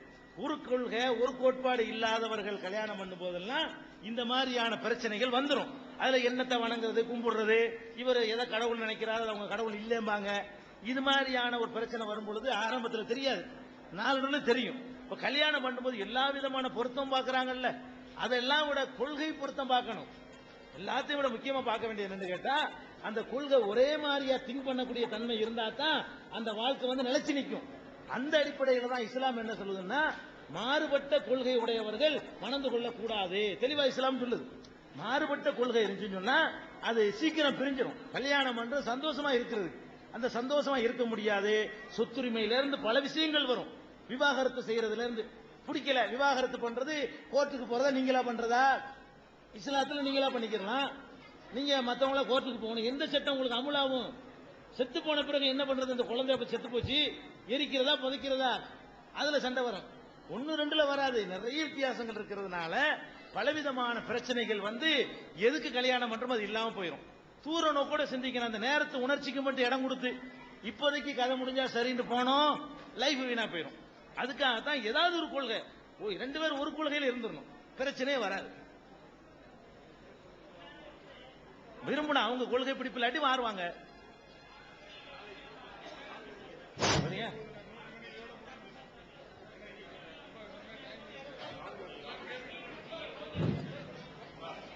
மீனையா? சரி, அழகான கேள்வி கேட்கிறாரு, அமைக்க கொடுங்க. அதாவது எல்லாரும் ஆடு கோழி மற்றதெல்லாம் அறுத்து சாப்பிட்றோம். முஸ்லிம்கள் வந்து ஆடு கோழியில வந்து ஓதி அறுக்கிறாங்க. ஆனா மீனை மட்டும் ஏன் ஓதி அறுக்கிறது இல்ல? அழகான கேள்வி கேட்கிறாரு. என்னுடைய பேரு ரவீந்திரன், புதுகுளத்திலிருந்து வர்றேன், டிஎன்சிசியில் ஒர்க் பண்றேன். சரி, அதாவது ஆடு கோழி எல்லாம் அறுத்து சாப்பிடும் பொழுது மீனை வந்து யாரும் அறுத்து சாப்பிடுறாங்கன்னா அறுத்து சாப்பிடுறது இல்ல, ஏன் அதுன்னு கேட்கிறாரு. ரெண்டுக்கும் உள்ள வித்தியாசத்தை நீங்க விளங்கிக்கணும். ஆடு கோழி வேற, மீன் வேற. எப்படி வேறன்னு கேட்டா, ஆடு கோழிகளுக்கெல்லாம் ஓடக்கூடிய ரத்தம் இருக்குது, ரத்த நாளங்கள் ஆடு கோழிகளுக்கெல்லாம் இருக்குது. எல்லா இடங்கள்லையும் ரத்த நரம்புகள் வந்து இயங்கிக்கிட்டு இருக்குது. இப்ப வந்து சயின்டிபிக்கா எடுத்தீங்கன்னா ரத்தத்துல தான் எல்லா விதமான கிருமியும் இருக்குது. அதனால இஸ்லாம் வந்து ரத்தத்தை சாப்பிடுறத ஹராம் ஆக்கியிருக்க கூடாது. இஸ்லாமிய மார்க்க பிரகாரம் நம்ம ஒரு ஆட்டை அறுக்கிறோம் வைங்களேன், அறுத்து இந்த கறியை தான் சாப்பிடலாம், ரத்தம் நாங்க சாப்பிடக்கூடாது. ஏன்னு கேட்டா ரத்தத்துல தான் எல்லா விதமான கேடு எல்லா கிருமியும் அதுதான் இருக்குது. அதனால இஸ்லாம் வந்து ரத்தத்தை தவிர்க்குது. அப்படி ஓடக்கூடிய இரத்தம் மீனுக்கு கிடையாது. அதுல ஒட்டிக்கிட்டு இருக்கிற கசியக்கூடிய ரத்தம் இருக்குமே, ஓடுன பிறகு இறைச்சல் இருக்குமே, அந்த அளவுக்கு கூட மீன்ல ரத்தம் கிடையாது. அப்ப ஓடுற ரத்தத்தை வெளியேற்றுறதுக்கு தான் நாங்க அறுக்கிறோம். மீனை பொறுத்த வரைக்கும் ஓடக்கூடிய ரத்தம் அறுத்து குடிக்கிற அளவுக்கு ரத்தம் அதுல இல்ல. ரத்தம் இல்லாத பொழுது அறுக்கிற பேச்சு அங்க வரல. சில பேர் சும்மா விளக்காம சொல்லுவாங்க, அது அல்லாவே அறுத்து வச்சிருக்கிறாரு, அறுத்த மாதிரி இருக்கு பாருங்க. அந்த மீனுக்கு வந்து செதில் வந்து அறுத்த மாதிரியே இருக்கும் பார்த்தா, அது அல்லாவே அறுத்து வச்சுக்கிறதுனால வேண்டியது இல்ல. அப்படி இல்ல. சரியான என்னன்னு கேட்டா, ஆடு மாடு உயிரினங்களுக்கு ரத்தம் இருக்குது, அதை வெளியேற்ற வேண்டி இருக்குது. மீன்களுக்கு இறாலு நண்டு கடல் பிராணி எதுக்குமே ரத்தம் கிடையாது, அதை வெளியேற்ற தேவையில்லை. அதனாலதான் என்ன செய்யலாம், தானா செத்து போனா கூட திங்கலாம், உசுரோட பிடிக்கணும்னு அவசியம் கிடையாது. மீன்கள் செத்து மிதந்தா கூட என்ன செய்யலாம், அதுல 1 நாள் 2 நாள் ஆகலைன்னா சாப்பிடலாம். நிறைய நாள் மிதந்தா சாப்பிடக்கூடாது, அது கேடு வந்துடும்.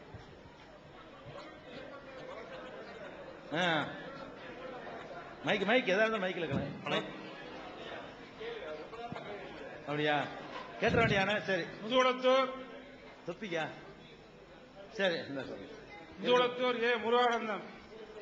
286 என்று தாங்கள் முன்னாலே எழுதுகின்றீர்களே, இந்துக்களில் புள்ளியா சொல்லி போடுவது போல், அந்த 286க்குள்ள விளக்கம் என்னவென்று தெரியும். அதாவது 786 போடுறீங்களே, அதுக்கு என்ன விளக்கம்னு கேட்கிறாங்க.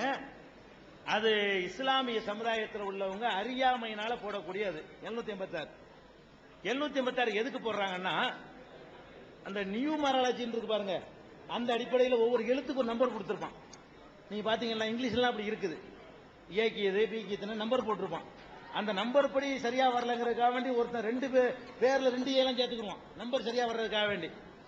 அந்த மாதிரி எங்கள்ல உள்ள சில பேர் என்ன பண்ணிவிட்டான், அரபியில் அப்படி நம்பர் கொடுத்தான், ஒவ்வொரு எழுத்துக்கு ஒரு நம்பர் அப்படி கொடுத்து விட்டு பிஸ்மில்லான்னு சொல்றாங்களே, அல்லாஹ்வுடைய அளவற்ற அருளாளனும் நிகரற்ற அன்புடையோனுமாகிய அல்லாஹ்வின் திருப்பெயரால் ஆரம்பிக்கிறோம் அரபியில் ஒரு வார்த்தை இருக்குது, அதை பிஸ்மில்லாஹிர் ரஹ்மானிர் ரஹீம்னு சொல்லுவாங்க. அதுல பிக்கு இந்த நம்பரு, இஸ்ஸுக்கு இந்த நம்பரு, மீக்கு இந்த நம்பர் இருக்கு. இவங்களா கொடுத்த நம்பர், இஸ்லாம் கொடுத்த நம்பர் இல்ல. அந்த நம்பரை டோட்டல் பண்ணுனா 786 வருது. இவன் என்ன பண்ணிட்டான்னு கேட்டா, பிஸ்மில்லான்னு பெருசா எழுதிட்டு இருக்கிறது பதிலா ஒரு ஷார்ட் ஹேண்ட் பிஸ்மில்லாவா இருக்கட்டும்னு 756 எழுதிக்கிட்டான். இது இஸ்லாத்துல உள்ளது இல்ல. நபிகள் நாயகம் அப்படிலாம் எழுத சொல்லல. நீ பிஸ்மில்லாண்டே எழுதலாம், அல்லது தமிழ்ல புரியுற மாதிரி இறைவனின் திருப்பெயரால் அப்படின்னு எழுதலாம். இது இங்க தமிழ்நாட்டில் மட்டும்தான் இப்படி பழக்கம். அரபியர்கள்லாம் 756 எழுத மாட்டாங்க. அவங்க எல்லாம் பிஸ்மில்லாண்டே தான் எழுதுவாங்க. அது நபிகள் நாயகமே கடிதம் எழுதியிருக்கிறாங்க எத்தனை பேருக்கு. அவங்க பிஸ்மில்லா போட்டு தான் எழுதியிருக்கிறாங்க. முஸ்லீம் அல்லாதவர்களுக்கு கடிதம் எழுதும் போது கூட பிஸ்மில்லாஹிர் ரஹ்மானிர் ரஹீம் போட்டு தான் அவங்க கடிதம் எழுதியிருக்கிறாங்க. அதனால 756 அறியாமையில போடுறாங்க. அது தவிர்க்கணும். இஸ்லாத்துல உள்ளது இல்ல. நம்பர் வேற, எழுத்து வேற. ஒரு ஆளுடைய பேரு அப்துல் ரஹ்மான் இருக்குன்னு வைங்களேன், அதுக்கு ஒரு நம்பரை போட்டு என்ன 324 கேட்டா ஒத்துக்குவாரா? அப்ப அல்லாஹ் மட்டும் ஒத்துக்குவாரா? மனுஷனே ஒத்துக்கிற மாட்டாங்க போது அல்லாஹ்வுடைய பேருக்கு நம்பர் கொடுக்க கூடாது. என் பேர் சரவணன், ராஜாக்கள் பாளையம். வங்கதேச பெண் இருந்தாலும் தஸ்லீமா நசீன் இருக்காங்க. அந்த அம்மா பல மத குருமார்கள் மரண தண்டனை கொடுக்கணும் அப்படின்னு சொல்லி தூக்கு தண்டனை கொடுக்கணும் போராட்டம் பண்ணிட்டு இருக்காங்க. அந்த அம்மா சொன்ன கருத்துக்கள் முழுவதும் உண்மையானது. அந்த அம்மா சொன்னது ஆணித்தரமாக ஒரு உண்மையான இது சொல்லுகிறார்கள். இஸ்லாத்தை நான் ஏற்றுக்கொள்ளவில்லை, இஸ்லாத்தில் முன்னுக்கு புனிதராக செய்தார்கள். ஒரு முஸ்லீம் பெண் போலீஸுக்கு போகலாம், ராணுவத்துக்கு போகலாம், டாக்டர் ஆகலாம், இன்ஜினியர் ஆகலாம், ஆனால் பரதாவை கழட்டக்கூடாது அப்படின்ட்டு முரண்பாடா இருக்கு, இதை நான் ஏத்துக்கல அப்படின்னு சொல்ல வர்றாங்க. அப்ப அந்த அம்மா ஒரு புரட்சிகரமான முற்போக்கா சரியான விஷயத்தை வெளியே கொண்டு வரும்போது அந்த அம்மாவை ஏன் இந்த மத குருமார்கள் மரண தண்டனை கொடுக்கணும் அப்படின்ட்டு கண்டனம் தெரிவிக்கிறாங்க. அடுத்தது அதான் அந்த கேள்வியை ஒட்டியே இது வரும். இஸ்லாமிய சட்டப்படி பெண் நாடாளக்கூடாது. இன்னைக்கு பெனாசிர் புட்டோ கல்ஜியாலாம் இருக்காங்க. இந்த மத குருமார்கள் இந்த 2 பேரையும் தூக்கில் ஏற்றிவிட்டு பிறகு அந்த அம்மாவிடம் போக வேண்டும். அதுதான் என்னுடைய கருத்து. அந்த அம்மா மூலமாக நான் சார்பாக பேசுகின்றேன். இது சரியானது. இதுக்கு தாங்களிடம் சரியான பதில் தேவை. ஏனென்றால் இஸ்லாம் ஒரு இனிய மார்க்கம் என்று மாவட்டம் முழுவதும் நீங்கள் நிகழ்ச்சி நடத்தி வருகின்றீர்கள். இது பொழுதுபோக்கு அம்சம் கிடையாது, சரியான அறிவுபூர்வமான கருத்து. நிகழ்ச்சி நடத்துகிறோம் என்றால் கருத்து இருக்க வேண்டும், கருத்து பரிமாற்றம் இருக்க வேண்டும். இதற்கெல்லாம் நீங்கள் உங்களுடைய நடவடிக்கை என்ன? இப்ப பள்ளப்பட்டின்னு ஒரு ஊர் இருக்கு திண்டுக்கல் பக்கத்துல, அங்கே வட்டி கொடுக்கறது தொழில. நீங்கள் அகில இந்திய இஸ்லாமிய முன்னேற்ற சங்கத்தில் இருந்து அந்த ஊர்ல எந்த ஒரு பெண் கொடுக்கல் வாங்கல் சம்பந்தமே வச்சுக்க மாட்டோம் அப்படின்னு சொல்லி ஒப்பந்தம் பண்ண தயாரா? இந்த கருத்துல அந்த அம்மா கேட்டாங்க. இதனால இந்த மத குருமார்கள் வெறி பிடிச்சு போய் அந்த அம்மா தூக்கலை ஏத்துங்கிறாங்க. அதை நான் எதிர்க்கிறேன். தங்களுடைய கருத்தை நான் எதிர்நோக்கின்றேன். அதாவது தஸ்லீமா நஸ்ரீனை பற்றி நீங்கள் எதுவுமே படிக்காமல் சொல்கிறீர்கள். நான் முதல்ல சொல்றேன், ஏன்னு கேளுங்க. படிக்கல நீங்க, அவங்களுடைய புக்கை நீங்க படிச்சேன்னு சொல்றீங்களே, நீங்க சொல்றதை அவர் சொல்லவே இல்லை. விளங்குதா? தஸ்லீமா நஸ்ரீன் சொன்னது என்ன தெரியுமா? பெண்களுக்கு கற்பப்பை சுதந்திரம் வேண்டும். அவங்களுடைய எழுத்துல என்ன இருக்கு சொல்லிருக்காங்கன்னா, பெண்களுக்கு என்ன வேணுமா? கற்பப்பை சுதந்திரம் வேண்டும். கற்பப்பை சுதந்திரம் என்ன தெரியுமா? ஒரு பெண்ணு யாரோட வேண்டாலும் குடும்பம் சேர்ந்து, இன்னைக்கு ஒருத்தன் நாளைக்கு ஒருத்தன் நாளை கழிச்சு ஒருத்தனோட சேர்ந்து கற்பப்பையில யாருடைய குழந்தையை வேண்டாலும் சுமக்கிறதுக்கு உரிமை வேண்டும். கல்யாணம் என்ற குடும்ப உறவு இருக்கக்கூடாது. கல்யாணம் பண்ணி புருஷன் பொண்டாட்டி அதெல்லாம் இருக்கக்கூடாது. எந்த பொம்பளையும் எந்த ஆம்பளையோட வேண்டுமானாலும் எப்ப வேண்டாலும் போய்க்கிடலாம், வந்துக்கிடலாம். இதுதான் அந்த பொம்பளை கேட்டதே தவிர, இதுக்குத்தான் எதிர்த்தாங்களே தவிர, நீங்க சொல்றபடி ஒரு புரட்சிகரமான கருத்துக்காக எதிர்க்கலாம் கிடையாது. அவங்க சொல்ற புரட்சியை விட கூடுதலான புரட்சியை அந்த அம்மா இஸ்லாத்தை வச்சுதான் அனுபவிச்சாங்க. அந்த அம்மாவுக்கு எத்தனை கணவர் உங்களுக்கு தெரியுமா? தஸ்லீமா நஸ்ரீனுக்கு எத்தனை புருஷன் உங்களுக்கு தெரியுமா? இஸ்லாத்துல ஒழுங்கா இருந்து கொண்டிருக்கக்கூடிய நேரத்தில் 6 மாசத்துக்கு ஒரு புருஷனை தலாக்கு சொல்லி, பெண்களுக்கு அந்த உரிமை இருக்கு இஸ்லாத்துல.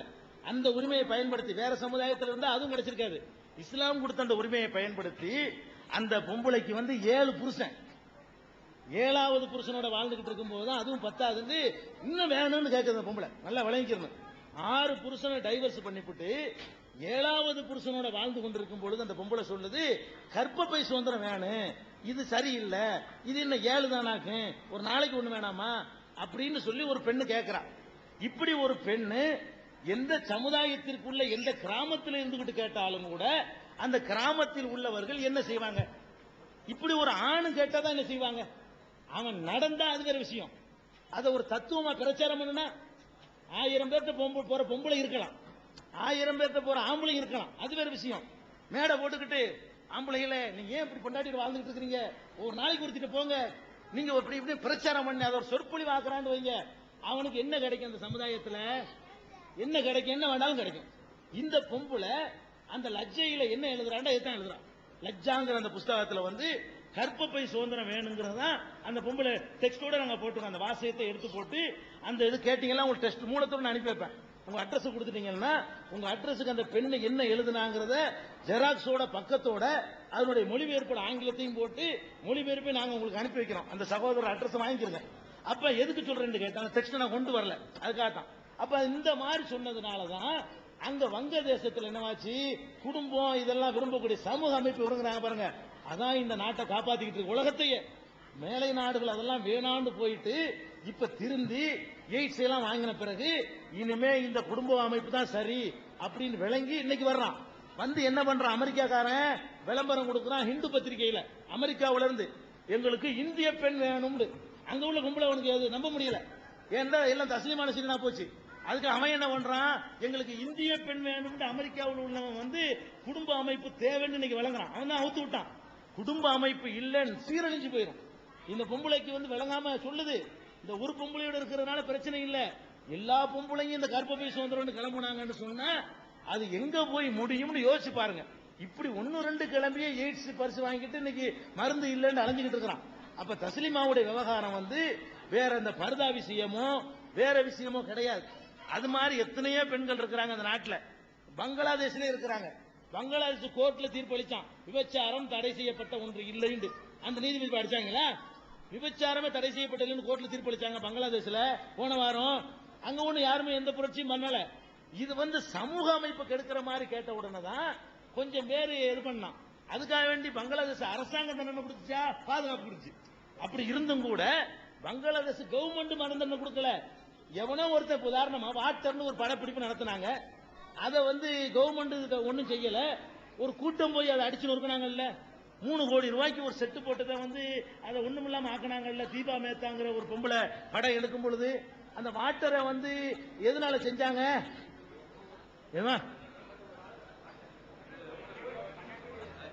சரி, அப்ப அந்த வாட்டரை அந்த தீபா மேத்தா என்ன தீம்ல எடுக்கிறாங்க? காசியில சில விதவைகள் இருக்கிறாங்க, இந்து விதவைகள், அவங்க விபச்சாரிகளா மாறிட்டாங்கன்னு ஒரு கதை. அது இந்து மக்களை புண்படுத்தும், வாஸ்தவம் தான். அப்படிலாம் எடுக்கக்கூடாது. ஒரு மதத்தை புண்படுத்துற மாதிரி நான் வந்து அதை வரவேற்க முடியாது. இப்படிலாம் இருக்க தேவை கிடையாது. ஏன் ஒரு மதத்தை அடையாளம் காட்டுற? பொதுவா மதத்தின் அடையாளம் இல்லாம விபச்சாரிகளை காட்டிட்டு போ. இந்துவாகவோ முஸ்லீமாகவோ கிறிஸ்துவாகவோ காட்டுறது வந்து அது பிசினஸ் பண்றான், தொழிலுக்காக வேண்டி. அது எவன் செஞ்சாலும் ஒத்துக்கிற இயலாது. இந்த மாதிரி விஷயங்கள்ல வந்து சாதி மதங்களை கலட்டி விட்டுறணும். பொதுவா விபச்சாரி கதையை பத்தி எடு, அது நோ அப்ஜெக்ஷன். அப்ப இவங்க போய் தாக்குனாங்க. இந்த மாதிரி இங்க 4 பேர் இருக்க மாட்டானா?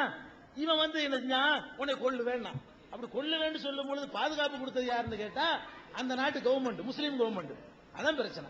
அதனால தஸ்லீமா நஸ்ரீனுடைய வந்து நீங்க கேட்டு, அதாவது நீங்க ஆதரிக்கிற நம்ம யார் ஆதரிச்சாலும் சரி, குறிப்பா அந்த வலதுசாரி இடதுசாரி கம்யூனிஸ்ட் சகோதரர்களுக்கு நான் சொல்லிக்கிறேன், நீங்கள் எல்லாம் வந்து தஸ்லீமா நஸ்ரீனுடைய எழுத்தை வந்து மறைச்சிட்டு மக்களுக்கு பெரிய எழுத்து சுதந்திரம் எழுதிக்கிட்டு இருக்கிறீங்க.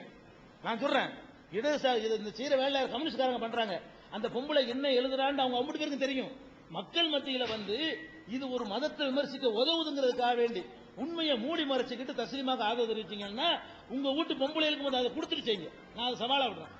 அது செய்யணுமா இல்லையா? கம்யூனிஸ்ட் சகோதரர்கள் பண்ணாங்கன்னா இல்ல கம்யூனிஸ்ட்காரங்க தான் இதை பண்றாங்க, வேணும்னு பண்றாங்க. அவர்களுக்கு நான் தெரியாம நினைக்கவே மாட்டேன்.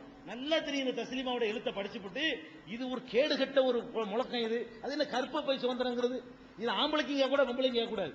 இது ஒரு நல்ல வழக்கம் இல்லை. விபச்சாரத்துக்கு லைசன்ஸ் கொடுங்கிற மாதிரி தானே. அதான் பச்சையா கேட்கறாங்க. கற்பப்பைங்கிறத விட வேற மாதிரி சொல்லணும்.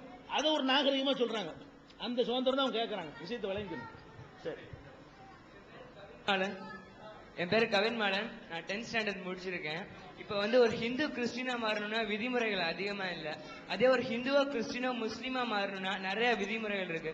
சுன்னத்தெல்லாம் பண்ணணும்ன்றாங்க. அந்த மாதிரி பண்ணாதான் அவங்க நீங்க முஸ்லீமா ஏத்துக்குவீங்களா?